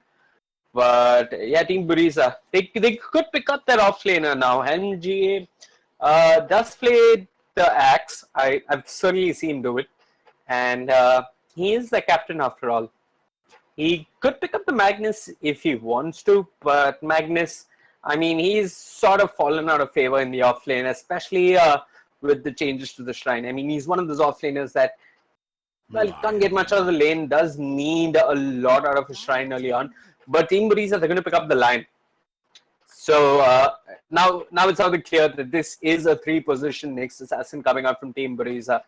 And you've got 2 supports in the form of the line. In the form of the line and the disruptor. Quick burst damage coming out from the line with the Finger of the Death. And general team fight control coming out from the disruptor.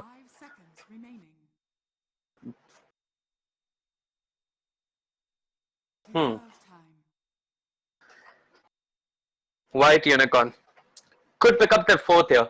I honestly wouldn't mind the Kunkka. It's great with the Darks here.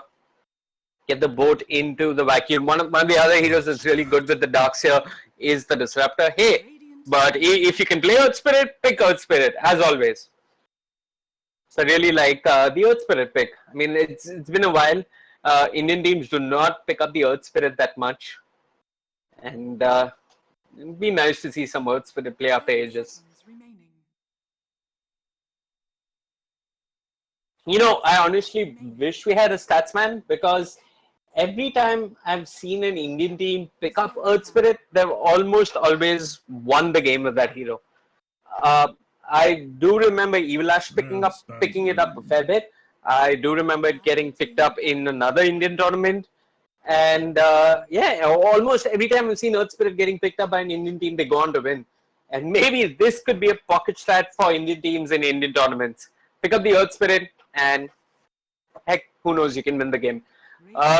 Team Buriza, though, they're going to pick up the Sven. That Blade Fury is not going to mean much in front of the Sven. Just going to shred you to bits with all that physical damage. Last man coming up from White Unicorn is going to be the Shadow Fiend. Team Buriza, what do they ban? I guess they banned the Queen of Pain. Anything to give Clown K an easier time in the mid lane. They do have a first pick after this. Like I said, White Unicorn did choose second pick, so they've left their mid hero till the very end so that they can counter Team Buriza. But Team Buriza, they've thrown a curveball. They picked up the Queen of Pain themselves.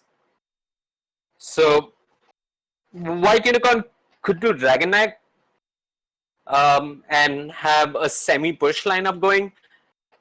If they really want to win the mid lane, I mean, you could do Medusa, you could do Puck, because you can pretty much phase shift and dodge the Shadow Strike. You could do TA, where you could go to Meld and dodge the Shadow Strike, just so that your lanes are a little bit easier.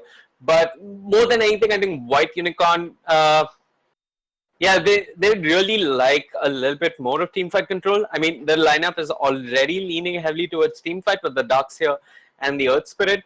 Why not just pick up the Puck on top of all of that? And you got a Silence as well. So you can deal with the Queen of Pain, all sorts of stuff. If you do pick up the Puck, though, lose Illusory Orb could easily come back to bite you in the ass with Nyx Assassin and his Spike Carapace. And yeah, you need to throw your orb and then phase shift at the right time so that you don't end up taking that stun. What is White Unicorn thinking of, though? They could even pick up one of Clown K's go-to heroes, which is the Storm Spirit, but I really don't favor that matchup. However, I do like this pick a lot more. Razor versus Queen of Pain. This is a matchup that I haven't seen in a while. I honestly can't tell you who wins. I do know that HD on the Razor is just going to start seeing damage and running down the Queen of Pain.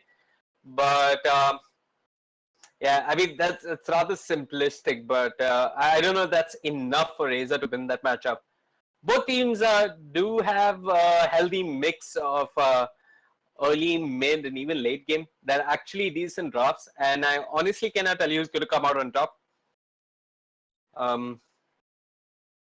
Yeah, a lot of it is going to boil down to when Nyx hits 6, and yeah, that's one thing that Team Buriza have going for them, right? That their offlaner needs less to be effective.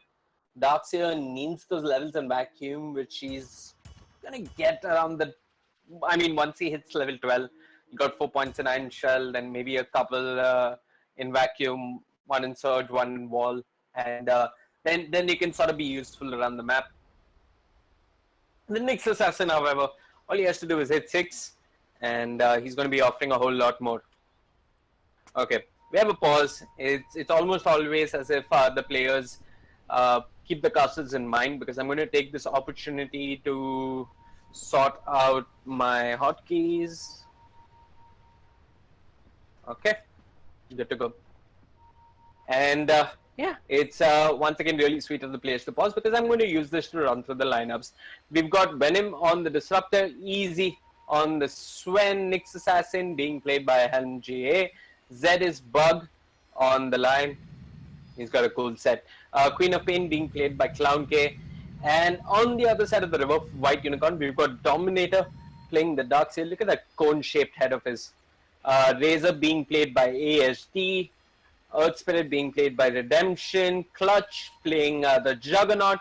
And that leaves us with Cock on the twin-headed dragon.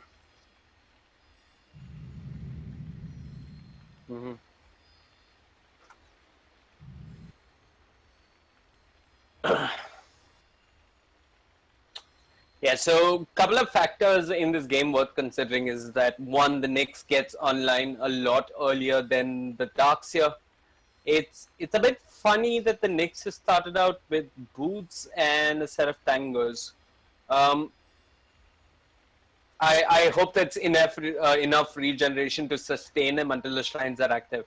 So yeah, Nyx gets on a lot earlier than the Darkseer, and hopefully he has some impact with his early game rotations. Razor's the kind of hero that needs to farm. Once again, Queen of Pain, easy levels is all she needs to get some damage going. Get that Sonic Wave, 4 points in Scream, and you just have to be at the right place at the right time, and you could do a whole lot of damage and get a couple of kills yourself. But for Team White Unicorn, though, Razor sort of scales better than the Queen of Pain. At least that's what I want to believe. Juggernaut should be able to kite around the Sven if they have enough lockdown to hold the Sven in place. If they're going for a one-on-one, I mean just one-on-one Hatapai UFC game, Sven with God Strength is almost always going to bring down the Juggernaut. But if it's a team fight and if his friends are there to help him around, the Juggernaut should be able to outdo the Sven. Right now though, Kark out of position, forcing Earth Spirit to roll in. The Shadow Strike was there, Clown K gets first blood, so they at least know what the Queen of Pain has leveled up at level 1, and Redemption dropping low. Thunderstrike, Fairy Fire. Yep, that's another kill for Team Buriza. Not the start that you'd be looking for if you were White Unicorn. So both the supports end up falling. One kill goes to Clown K. That brings him closer towards his bottle. And one kill goes to Venom on the Disruptor. And yeah, they're also looking at an easy D ward in the mid lane. I like this ward spot coming out from the dive, but it's been dealt with. Speaking of this ward spot, one of the things on the minds of White Unicorn is this ancient stack. They want to contest Sven of the stack, ideally steal it, maybe stop it from happening, and make sure that you put a halt to all that ridiculous farm that Sven can get his hands on. Because I don't see him having too much of an issue in lane. He should be fine versus the Darkseer. This mid lane matchup though. Razor versus Queen of Pain. I wonder if Razor is going to put points into Unstable Current.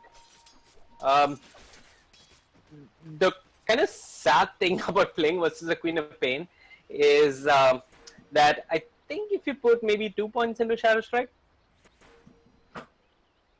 yeah, once you put a couple of points into Shadow Strike, it quite easily eats through your infused raindrops. So it's not going to be a fun time in the mid lane for the Razor. He's actually holding on to his skill point. So yeah, it looks like we're facing a couple of issues. Well, I'm experiencing some packet loss over here. But yeah, both teams want to just have a go at it.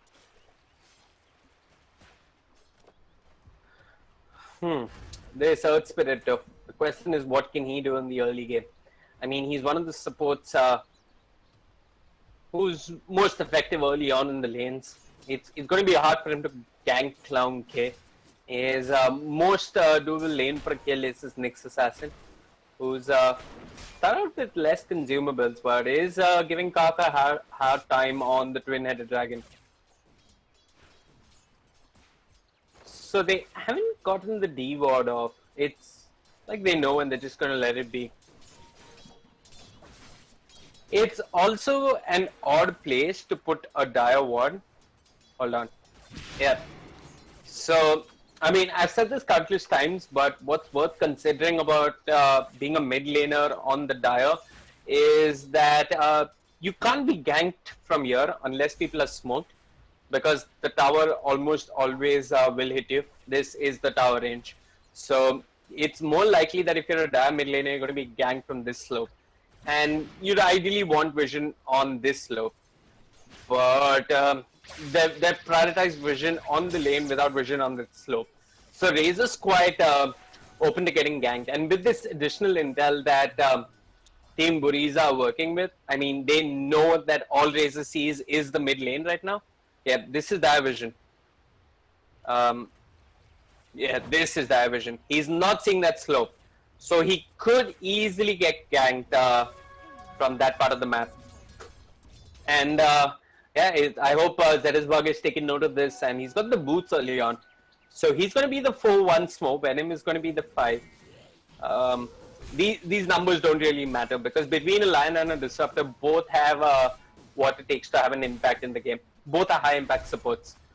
I mean, you want to believe that almost every support is an high impact support, but if your friends are telling you to play Crystal Maiden or Ogre, it's mostly because they don't trust you with other supports.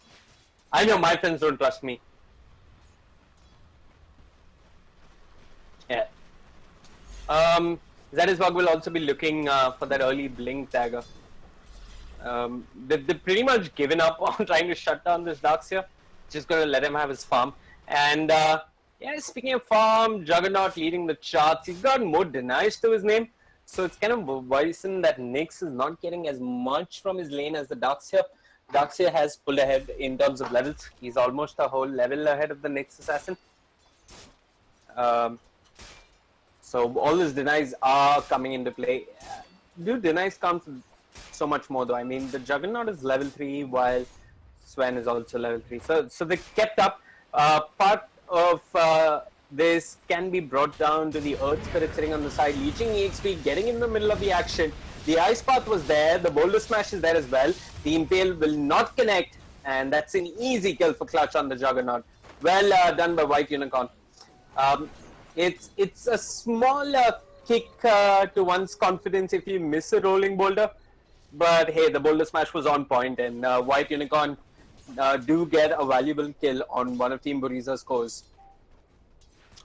How's the mid lane matchup looking? You've got Queen of Pain at 19 CS, is at 15, I mean Queen of Pain at 20. She's pulling ahead, but the Razor's not doing as badly as I expected. So he's at least getting his CS. This isn't a complete whitewash just yet. Earth Spirit, what's the plan for picking up bounty runes every now and then? I guess he's going to be the support who picks up the Tomb of Experience early on. He's also got 2 observers.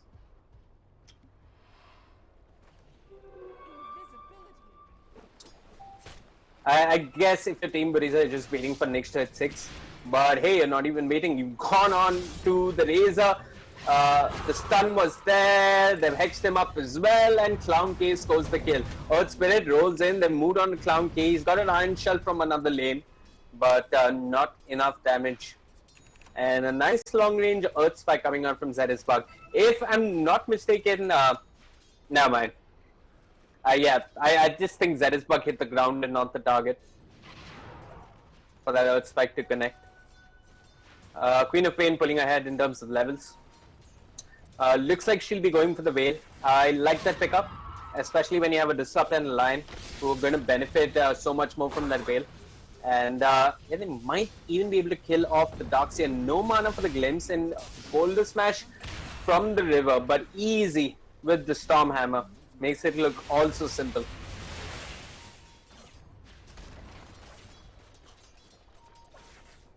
Darkseer shouldn't be dying. Ideally, not to a Disruptor who didn't have mana for Glimpse. Yeah. I guess one of the biggest mistakes you can make as an offlaner is assume that the supports are given up on ganking you and just get a little bit too comfortable in your offlane, and then you end up dying like that. Redemption walks into Clown K, takes the Shadow Striker, Scream as well, kicks back the Queen of Pain, rolls out of there. Clown K jumps aggressively up the cliff, Razor stealing damage, the link will break, but Clown K has the haste, gets the kill. It's a killing spree in fact for Clown K. 3 kills on the Queen of Pain. And she's easily on the top of the network chart. Zetisbug rotates Earth Spike onto the Razor. He's stealing some mana. Venom does get the kinetic field, but there's no follow-up just yet. Clown K didn't have the mana to work with. And if they did, that could be another kill on the Razor early on. They've got the shrines though. So it's been an early game that at least favors Team Buriza on the scoreboard. NG is going to get out of there, turns around with the Impale. Earth Spirit wants to roll in, gets the Boulder Smash and the auto attack and scores the kill. Not putting points into the Geomagnetic Grip just yet.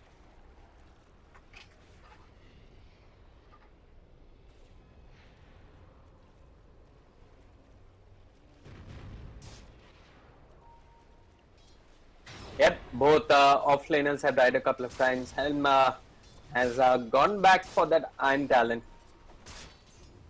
Maybe wants to look to catch up in the jungle. I'm sort of going to blame Helm's hard time in the offlane on his starting items. Boots and tangos. I'm not sure if that's the best. I've seen a lot of Nyx Assassins maybe start out with 2 mangoes because they're getting even more regen to work with. But I like the move coming up from Team Buriza. They're going to make a gank happen in the top lane. Zetisbug is there as well. They're going to enable that offlaner. Heck, they even got easy on the Sven rotating. With the Mask of Madness, with the Godstrand, Zetisbug walking in. Well, I'm not sure that's how you make a gank happen, but just walking into the lane. But hey, whatever, easy, got a stack. And that should get him his treads. So Team Buriza, they pretty much just come and set up shop in this top lane. It's also worth noting that after the 8-minute mark, there was this Die Observer. So I'm not sure White Unicorn knew what Team Buriza were up to. They dropped the ward early on just to make sure they don't get ganked. Clutch meets the creep wave and is taking them for a little walk across the river. He's got his face boots now. I have no idea what's going on. This is the strangest of lane switches. And now Henji has come to the safe lane. Darkseer is level 6. He's a full level ahead of the Nyx. Strange things happening amongst all 3 lanes here. But yeah, as you can see, it's Queen of Pain and Swen who have benefited the most, sitting at the top of the network charts. You got Juggernaut coming in 3rd. Darkseer is even ahead of the Razor. That's how hard a time this Razor is having in the mid lane. I mean, he's got a Break Pan, and is something flying out to him in the courier? Okay, it's a completed wand. If somehow Team Buriza managed to kill this Razor and take his tower away, if they manage to put an end to his laning phase, it's not going to be good for him. I mean, Clownk jumps in. He could have considered going for the kill there. Razor didn't have that much HP to work with. I mean, just 500 HP. And now has to make a base trip. So yeah, a kill on the Razor as well as taking away his tower puts an abrupt end to his laning phase. And Razor doesn't do all that well in the jungle. Then somebody else has to make space on the map for the Razor to catch up. And it's not fun to play Razor from behind because Razor needs some items, mostly stats, to be effective in fights. I also think this is one of those games where he needs a BKB. But yeah, Clown K in the mid lane with the DD. Trying to apply some pressure. They've got the siege creep as well, the catapult. Boulder Smash, easily dodged. I miss those days when Boulder Smash, when the Remnant used to travel a whole lot faster. And you could pretty much stay in the mid lane out of fog, and without having to use the rolling boulder, you could get an easy kill with the Boulder Smash. Now it's a lot harder, and it's also a lot harder for the Razor. The Veil of Discord did come out from Cloud K, but the Geomagnetic Grip will silence him. He's been forced to blink back defensively. Redemption giving chase, surged up, and Clown K might just end up going down. Blink off cooldown for 5 seconds. No mana on the Earth Spirit.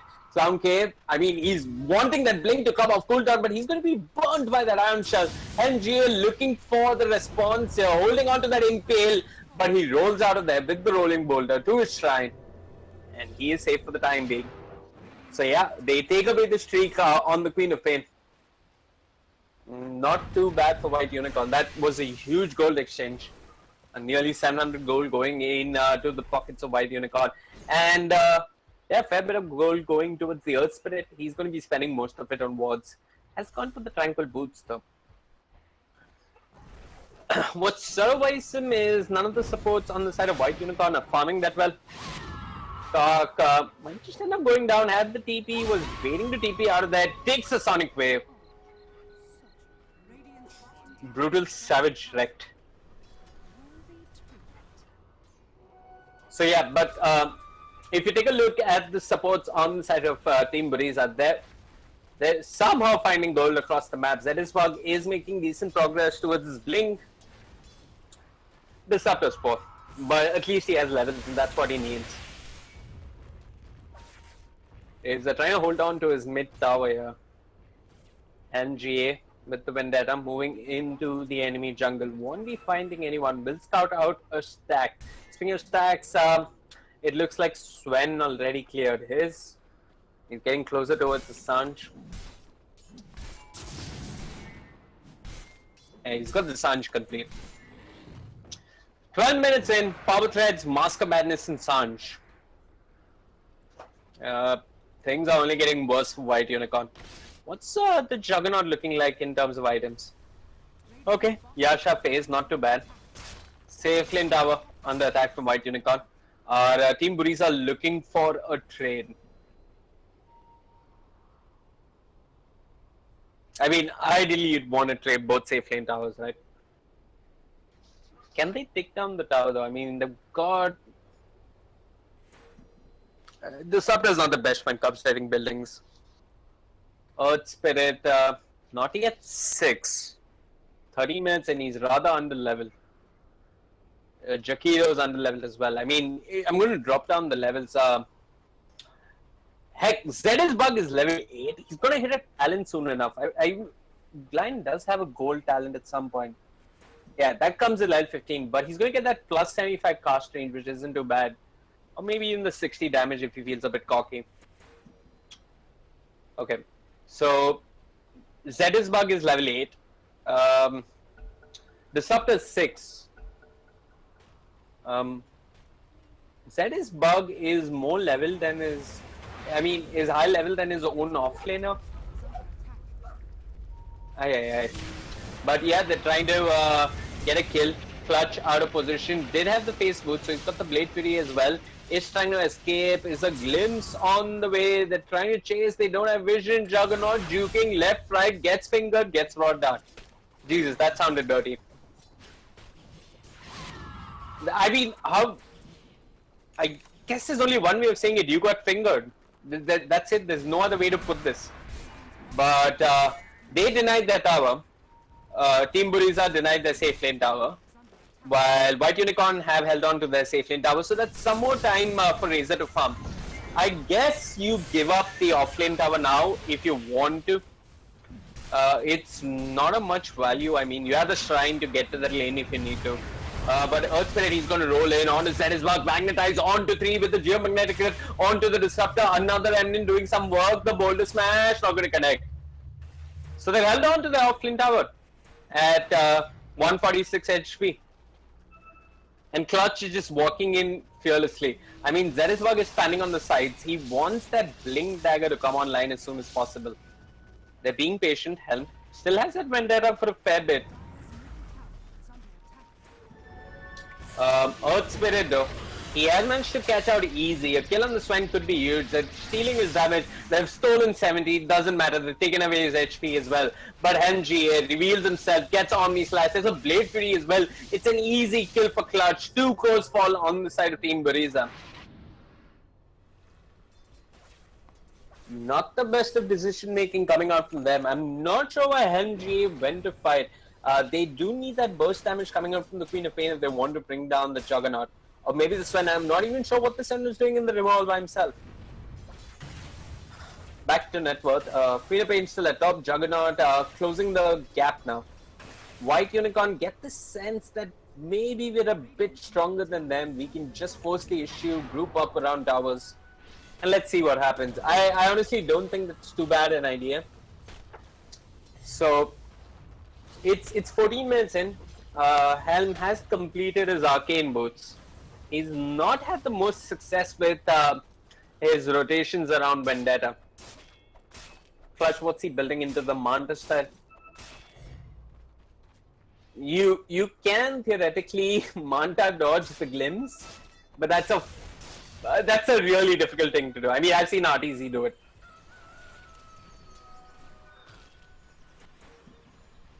It's a huge ask, but I'm not sure what Zedisbug was doing there, and I'm not sure how they caught him out. I mean, he's camping for his blink. He has the gold. Please buy it in your fountain. Buy a shop. I hope you have a hotkey for your shop. He's just going to TP home instead. He's bought the blink, and yeah, White Unicorn. That kill could have been huge. They didn't know what was at stake, and Zedisbug did manage to get away and get his blink dagger.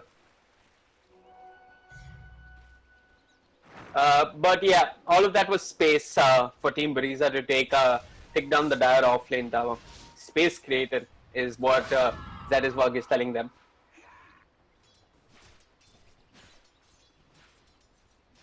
You got to use on the Queen of Pain, just to make sure that you can dispel the silence coming out from the Earth Spirit with the Geomagnetic Grip. I like the pickup. Also lets you soak up some Omni / damage. So, yeah, it's looking harder and harder to kill the Queen of Pain. I mean, Clunky's died only once. Yeah.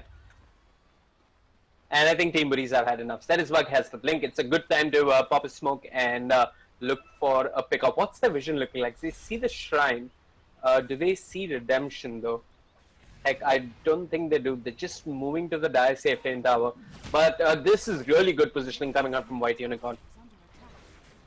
Just because it's a safe lane, you shouldn't be farming there. But just because it's a jungle, you shouldn't be there either. They've got the Earth Spike, maybe even the Impale, the Finger of Death, but not enough to bring down the Razor. The Sonic Wave committed. Helm GA with Impale number 2 will finally get the kill.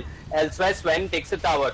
Static Storm not doing too much. Clutch, however, caught in it. I was wrong about that. Glimpsed back as well. Pops the Blade Fury and is trying to disengage. They did manage to bring down Venom on the Disruptor. They also managed to bring down Zedisbug. So that actually went worse than it was supposed to for Team Buriza. They jumped on the Razor. They started out with an Earth Spike, an Impale, a Vendetta hit, a Finger, and they couldn't bring down the Razor. Dragon Lance and Infused Raindrops. Jesus, that's a lot. And he's gone for the plus 15 agility talent. He's got some more armor to work with. So yeah, they took a lot of time to burst down the Razor. I mean, Clunky should have just committed the Sonic Wave on the Razor if he wanted to. He instead used it for the Juggernaut. I can see why he wanted to do that. Also, Team Buriza were fighting without this Sven. That's another factor to take into consideration. And Sven's getting his blink. This is when Team Buriza go for round 2.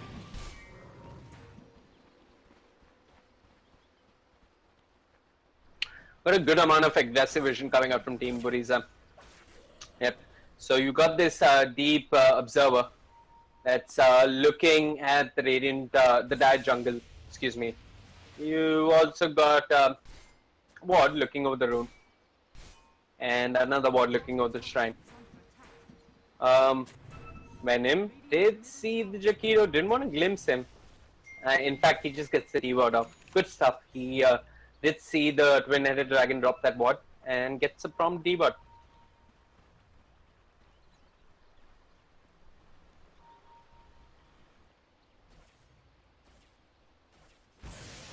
Razor, I mean, yeah, he didn't have the best of lanes, but he's just finding space across the map, trying his best to recover.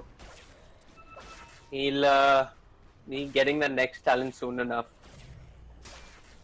I think you go for the plus 130 unstable current damage, especially when there's so many single target spells. I mean, it could really hurt a line to think about throwing out an Earth Spike on a Razor. But what's going to hurt even more is Sven with a Blink Dagger. I mean, 1-2-man Earth Spike or Impale is going to be more than enough for the Sven and the Queen of Pain to pretty much burst down any hero on the side of White Unicorn. Unless, I mean, Duxie's is mech, but I'm not sure that's going to be enough. But White Unicorn, they've smoked up. They're on the hunt. What are they going to find? Clown K. Not the best. They popped the dash. What were they thinking? They thought there was an invis hero nearby, and Sven, he's initiated with the God Strength. He's brought down the Darkseer, no vacuum wall. Clutch goes with the Omni Slash and the Blade Fury, brings down Lion, is chasing Hell, will get him as well. The Iron Shell doing most of the work. Darkseer, even though he's dead, gets a double kill from the grave, and Team Buriza, they're on the hunt. They won the Juggernaut. He pops the Manta side, turns the fight easy, not confident that he has enough to bring down the Juggernaut. And indeed he doesn't. Once again, White Unicorn coming out with the better trades when these two teams are heading into a straight 5-on-5 team fight. I mean, I like what Sven did there, but just the Darkseer wasn't enough. He needed to find two, because at this point, Clutch on the Juggernaut is finding more than one kill. He's getting both the Nyx and the Lion. So, yeah, maybe Sven needs to do more than just bringing down one hero. And White Unicorn, they feel confident enough to push down the tower. Helm is there with the Vendetta. Is there any sentries though? I mean, they've got the dust. Yeah, they're just going to pound away on the tower. So easy tier 2 from White Unicorn. And both teams will be thinking about Roshan soon enough. Clutch going for the aggressive Blade Fury, but he's just going to TP out of there. Zed is bugged.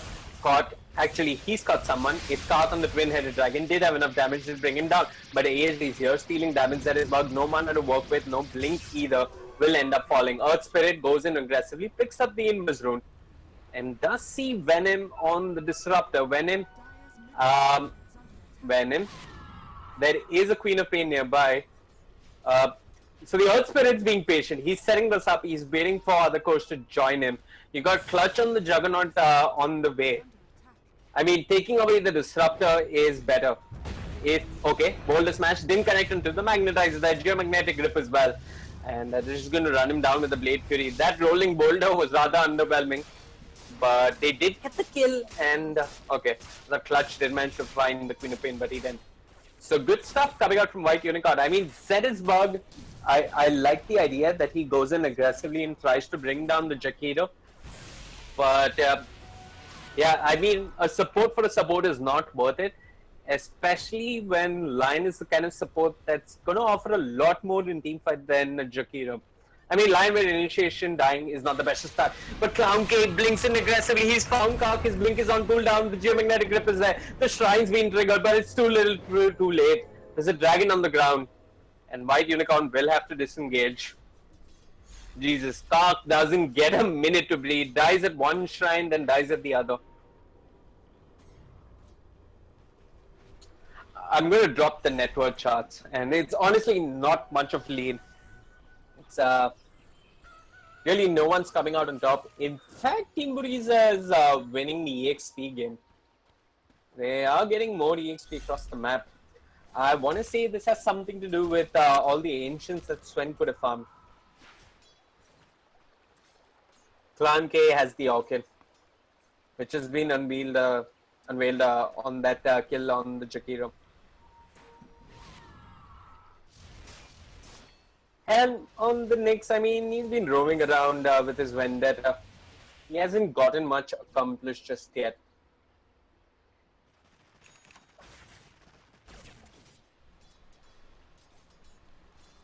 Zed is bug building into that push stuff. Razor getting closer and closer towards the Sanjani Asha. Makes sense. It's also one of those games where you might want to disassemble the Sanjani Asha. It's actually one of those perfect games to build a Sanjani Asha and then disassemble it. You need the Sanj to build into an Heaven's Halberd to deal with the Sven.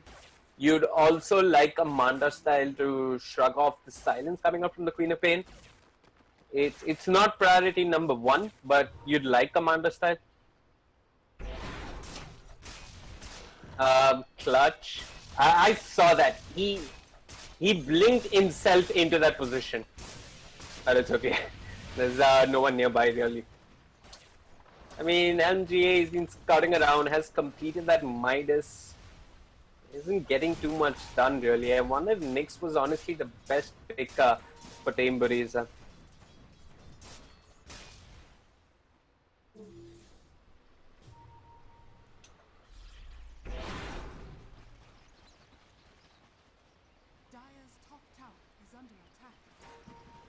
Juggernaut sending his illusions down the mid lane. Clown K and Easy pushing out the top lane. I guess as the game goes longer and longer, it's only going to get harder and harder for them to deal with the Queen of Pain and all the split push.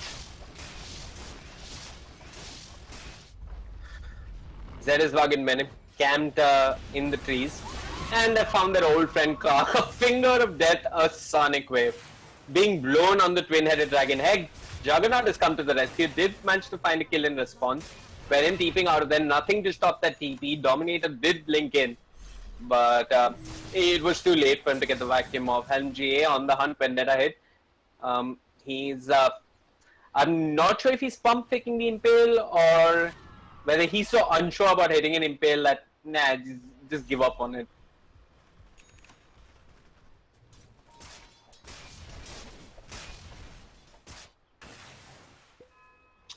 But yeah, now would not be a bad time for White Unicorn to Roshan. I mean, Zeresbug is dead. Queen of Pain has blown up the Sonic Wave on the Jakiro. They do have this one mod that looks around the Rosh pit. They also have this one mod that's looking at the dire jungle. You'd ideally like this cliff ward if you think you're going to Rosh if you're dire. Or maybe just a ward on this cliff. Both could work quite well. But yeah, both teams just happy to farm. And I'm honestly wondering who does this favor more? Who stops scaling quicker rather? And I don't know. I'm honestly clueless. If you look at the supports, I mean, the sub has an Axe upgrade that benefits him. Jakiro has an absolute shit Axe upgrade. I mean, Macropie range and duration, like, those are the worst things you could ask for. You could always build other items. So it's going to boil down to gold talents on the supports. He does get the 150 gold per minute at level 20, but he's nowhere close to that. Earth Spirit, of course, has the level 25 where he can pull back heroes, his own teammates. Yep. Geomagnetic Grip targets allies. That's a neat talent to have. Queen of Pain has cooldown reduction as well as spell lifesteal, but it's going to be a while before she hits that. Buriza, what are his talents? Plus 15 agility or plus 25 movement speed. Plus 400 health at level 20. That's a lot. Clutch, what is he doing? I kind of respect this actually. He's just making space. I mean, as a core, there's no reason why you should stop farming just because the towers are down. And he's trying his best to move across the map aggressively. But both teams, they're wrapping around Roshan. It's almost like White Unicorn know what's up. Redemption on that Earth Spirit.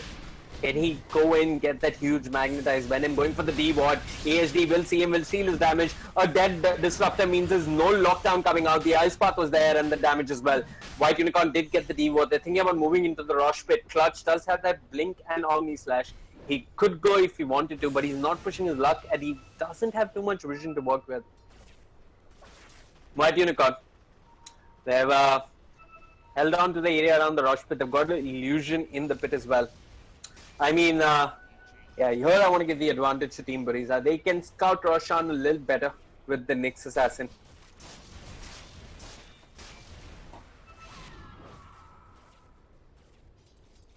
I mean, if you're White Unicorn, you could send your healing ward in the Rosh pit, but that's honestly not the best thing to do. Don't give too much vision either. Yeah, but you got this Manta Illusions, cheap and effective.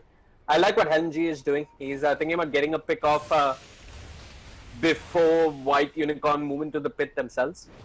So White Unicorn are forced to fight around Roshan 4v5 or are forced to buy back. But yeah, just respecting the fact that they might have vision. I mean, Earth Spirit even triggered Dust randomly. Okay, person number 2 coming out from Easy. He's moved into the Rosh pit. Clutch. Manta style, sending illusions. Roshan dropping low. Now or never. Kark walking in, drops the sentry. Sentries don't give vision into the pit when you drop them outside the pit. You can't drop them inside the pit even. I'm not even sure what the play was. Was the sentry just to scout for the next assassin? I'm not sure. No idea what the Jakiro was thinking, but that was ambitious as well. Anyway, White Unicorn, they end up losing Roshan. And they could have just tested the waters from range with a long range boulder smash. But yeah, they were not feeling confident. I mean, Darkseer has the Blink and the Greaves. It's the initiator on the side of White Unicorn is the Darkseer.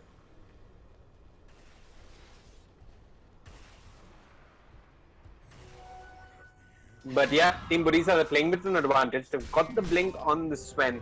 They got the BKB as well. Maybe now it's go time for them. They group up, pop a smoke. That's ideally what they should be looking to do.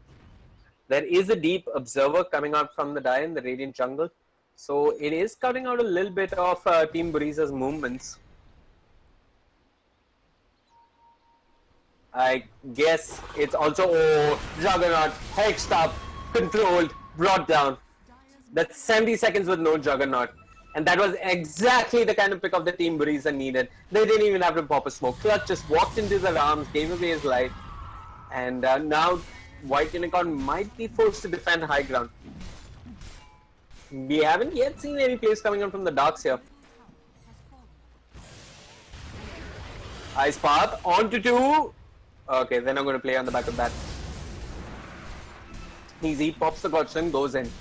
Darkseer waiting on the sides. Now would not be bad. They pop the glyph, Kark. Silence with the Orchid. Sven jumps in, goes on the Jakiro, pops the BKB, they bring him down. But maybe a little bit of overcommitment just for a Jakiro. A Boulder Smash does clip the next assassin. Vacuums there, but no wall. The Static Storm holds the Darkseer in place. He's not going to even pop off his Greaves. He's been brought down. They're moving on to the Razor. Heck, they've left the Razor. They've moved on to the structures. They've glimpsed back the Razor. Shadow Strike as well as the Scream of Pain is going to do some damage. They've lost the Aegis on the Sven. A wall awaits. Easy. Forced to back away. Darkseer forced to buy back. And White Unicorn may have held on for the time being. They did lose the tier 3. They are chasing for more. Zed is bug, his blink on cooldown, turns around, Earth Spike onto 2. On the run, will get out. Did have the 4 staff. He's safe. So they lost the Disruptor as well. Damn, I always miss how this Disruptor ends up dying. Venom just maybe needs to just keep his distance and I don't know. I mean, his team aren't relying on him to get the Static Storm off, so he could just be a little patient and I don't know, drop it when he sees a good chance. He doesn't need to be that close to all the action. But yeah, to be fair, I haven't even seen how he ends up falling. So Razor's picked up an axe. That's going to be faster strikes coming out from the Iron Storm that can target structures as well.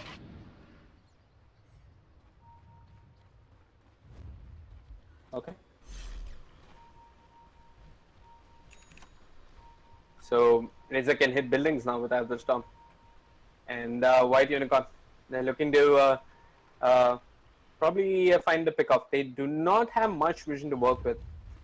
Team Buriza, they smoke themselves. This could be a disaster. Razor goes back to farming. I guess that was okay coming up from White Unicorn. When you do not have the best of vision, why go make an aggressive play? But they're honestly a bit concerned. They're not seeing any of Team Buriza other than Clown Key and the Queen of Pain. Okay, Darkseer goes in with the Storm Hammer. I mean, Sven goes in. Heck, they've got ASD, the Ice Path and the Macro Pirate there. The Strike Storm as well on top of the ASD. He's dropping low. He's been brought down. No Razor for 71 seconds. No buyback as well. The Vacuum Wall is there from the Darkseer, but it's not enough. Clutch with the Omni Slash. Can he bring his team back into this fight? But the Storm Hammer clips onto. Easy manages to bring down the Darkseer. Clutch will survive, but the Thunder Strike from the Disruptor does its work. And Venom gets a double kill. 3 goes down on the side of White Unicorn. Can Clown K do enough damage and take down a lane of racks? I mean, he hasn't got too much HP to work with. That was a good fight for Team Buriza. I mean, they did end up losing the Sven, but he did a fair amount of work before going down. And Venom this time a lot better with his positioning. Got the Static Storm off, got the Thunder Strike to make sure that the Juggernaut ended up falling as well. Now he's got the Glimmer Cape as well. So it's going to force more detection to come out from White Unicorn. Actually, detection hasn't been much of an issue. I mean, we've yet to see the Nexus Assassin be a problem for White Unicorn. And yeah, looks like he's going into the Rag Scepter. So this makes Team Buriza's high ground a lot better. And yeah, maybe if they get to push the creep wave up till the Dire Axe, they could actually have Nyx just burrowed in the ground, waiting patiently, throwing out those impales. It is reaching the 40-minute mark soon enough, so we'll have both rivers abundant with runes, both sides of the river. Clutch looks like he's going for the Stardy. More stats. That is what he needs to some extent. I wonder if the Blink pickup was the best though. I'm not saying he didn't use it effectively. I mean, he's trying his best to move around fights and be as agile as possible. But at some point, as soon as possible, he ideally needs an Abyssal Blade to work with. It'd be nice if he had an Abyssal to jump the Queen of Pain, and I presume that's what he's going to be building into next. Queen of Pain going for the Octane. Octane plus Spell Lifesteal talent, is that the player coming out from Clown K?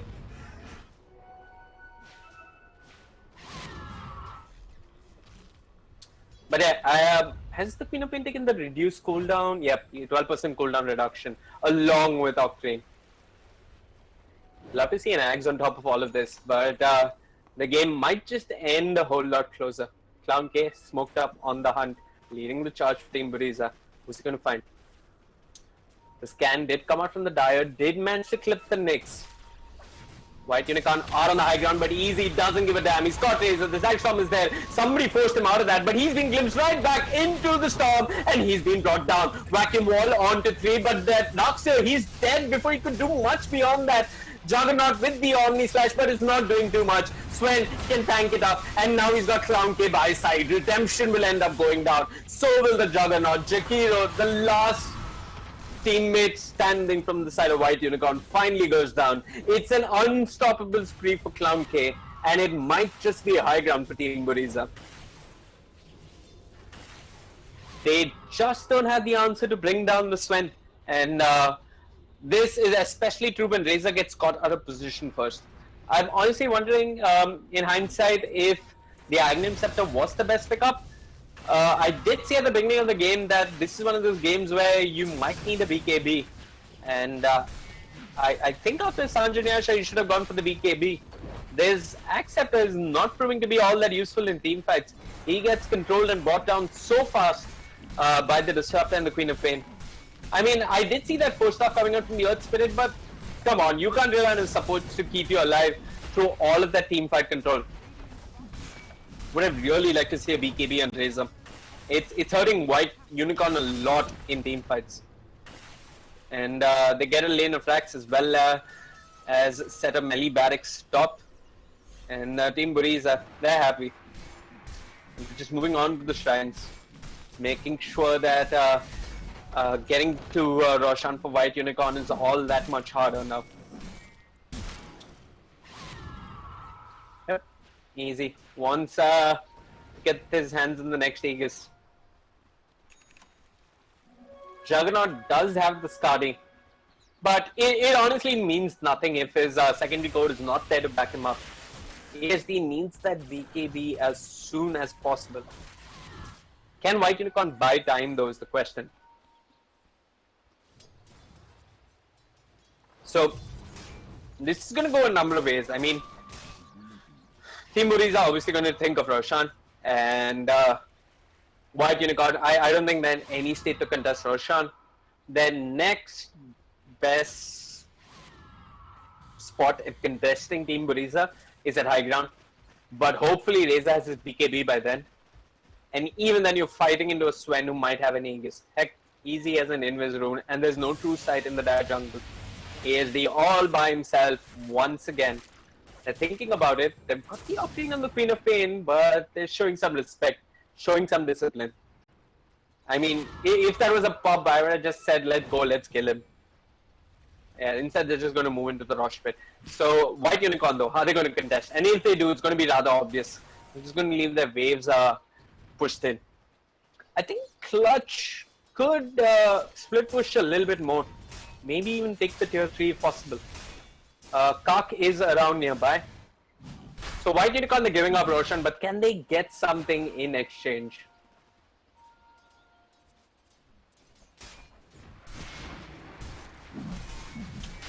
Can they also get a BKB before the next fight on the Razor? I don't think that's going to happen.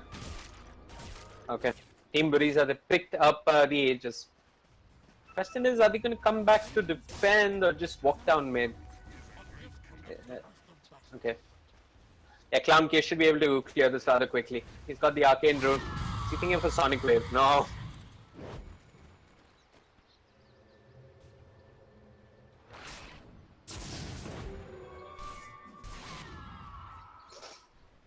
Razor, what's his DKB looking like?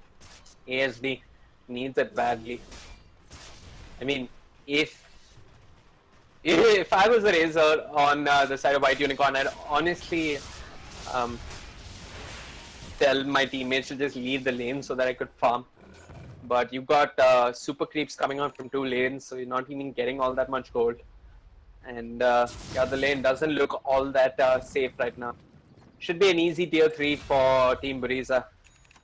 I am not even sure what's happening. Park did end up going down. They would have really liked that Macropire now with the big creep wave coming in from bot. But it's 50 seconds with no Jakiro. Team Buriza, they're being disciplined about this. They're taking out the shrine so that there's no wraparound. And we're going to move on to the tower. Good stuff coming up from Team Buriza. Good discipline, Dota.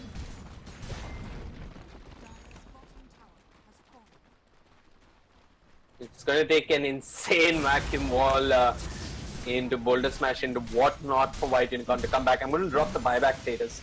You can take a look at who has buyback. Liv comes out, so only the Juggernaut has buyback. Clown Kate jumps in onto the Razor. ASD forced out. Redemption, Hextop dropping low. There was a Sonic Wave that brought down the Razor. Razor down with no impact just yet. And Impale will catch Dominator. Was out of mana. Didn't even get off the vacuum wall. Earth Spirit jumped in. But there's a static stop. Look at it. It's beautiful. It caught the Earth Spirit. He's been brought down. The Macropire is there. But they don't care. Clown Kate walks in with that Octane, healing himself up with all that lifesteal. Brings down the Twin-Headed Dragon. Moves on to the Juggernaut. The GG is called, and Team Buriza, they just overwhelmed White Unicorn at this point. That is bug, even with some fancy taunts.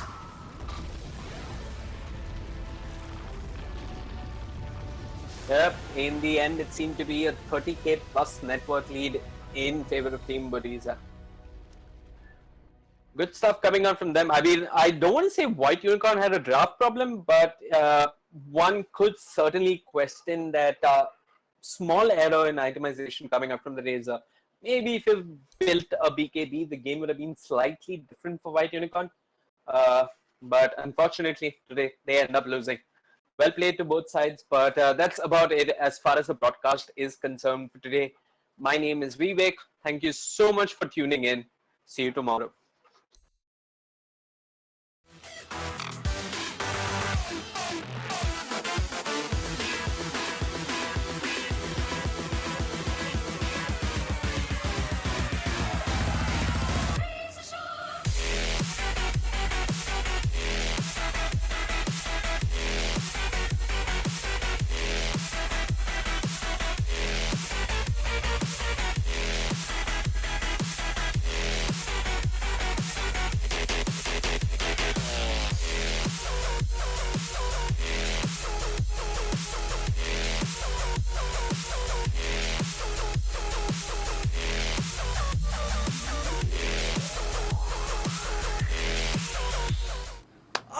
Right, ladies and gentlemen, that was the last game of the night, and congratulations, boys, on the victory. You guys are watching ESL India Premiership 2017, and don't be disappointed. It's not the end. We'll be back again tomorrow for you guys.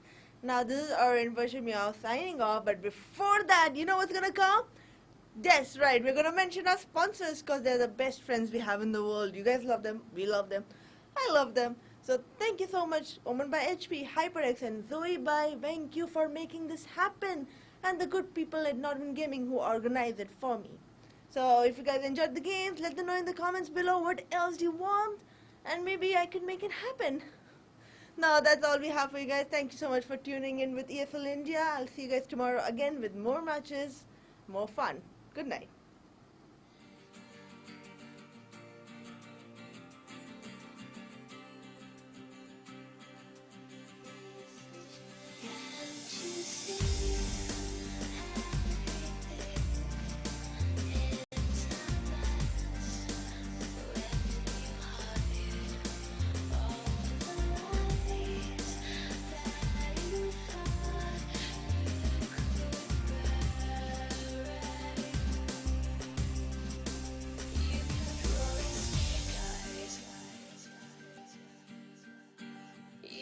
Rolling snake eyes.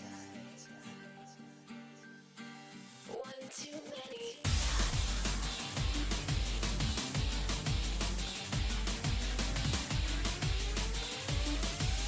One too many times.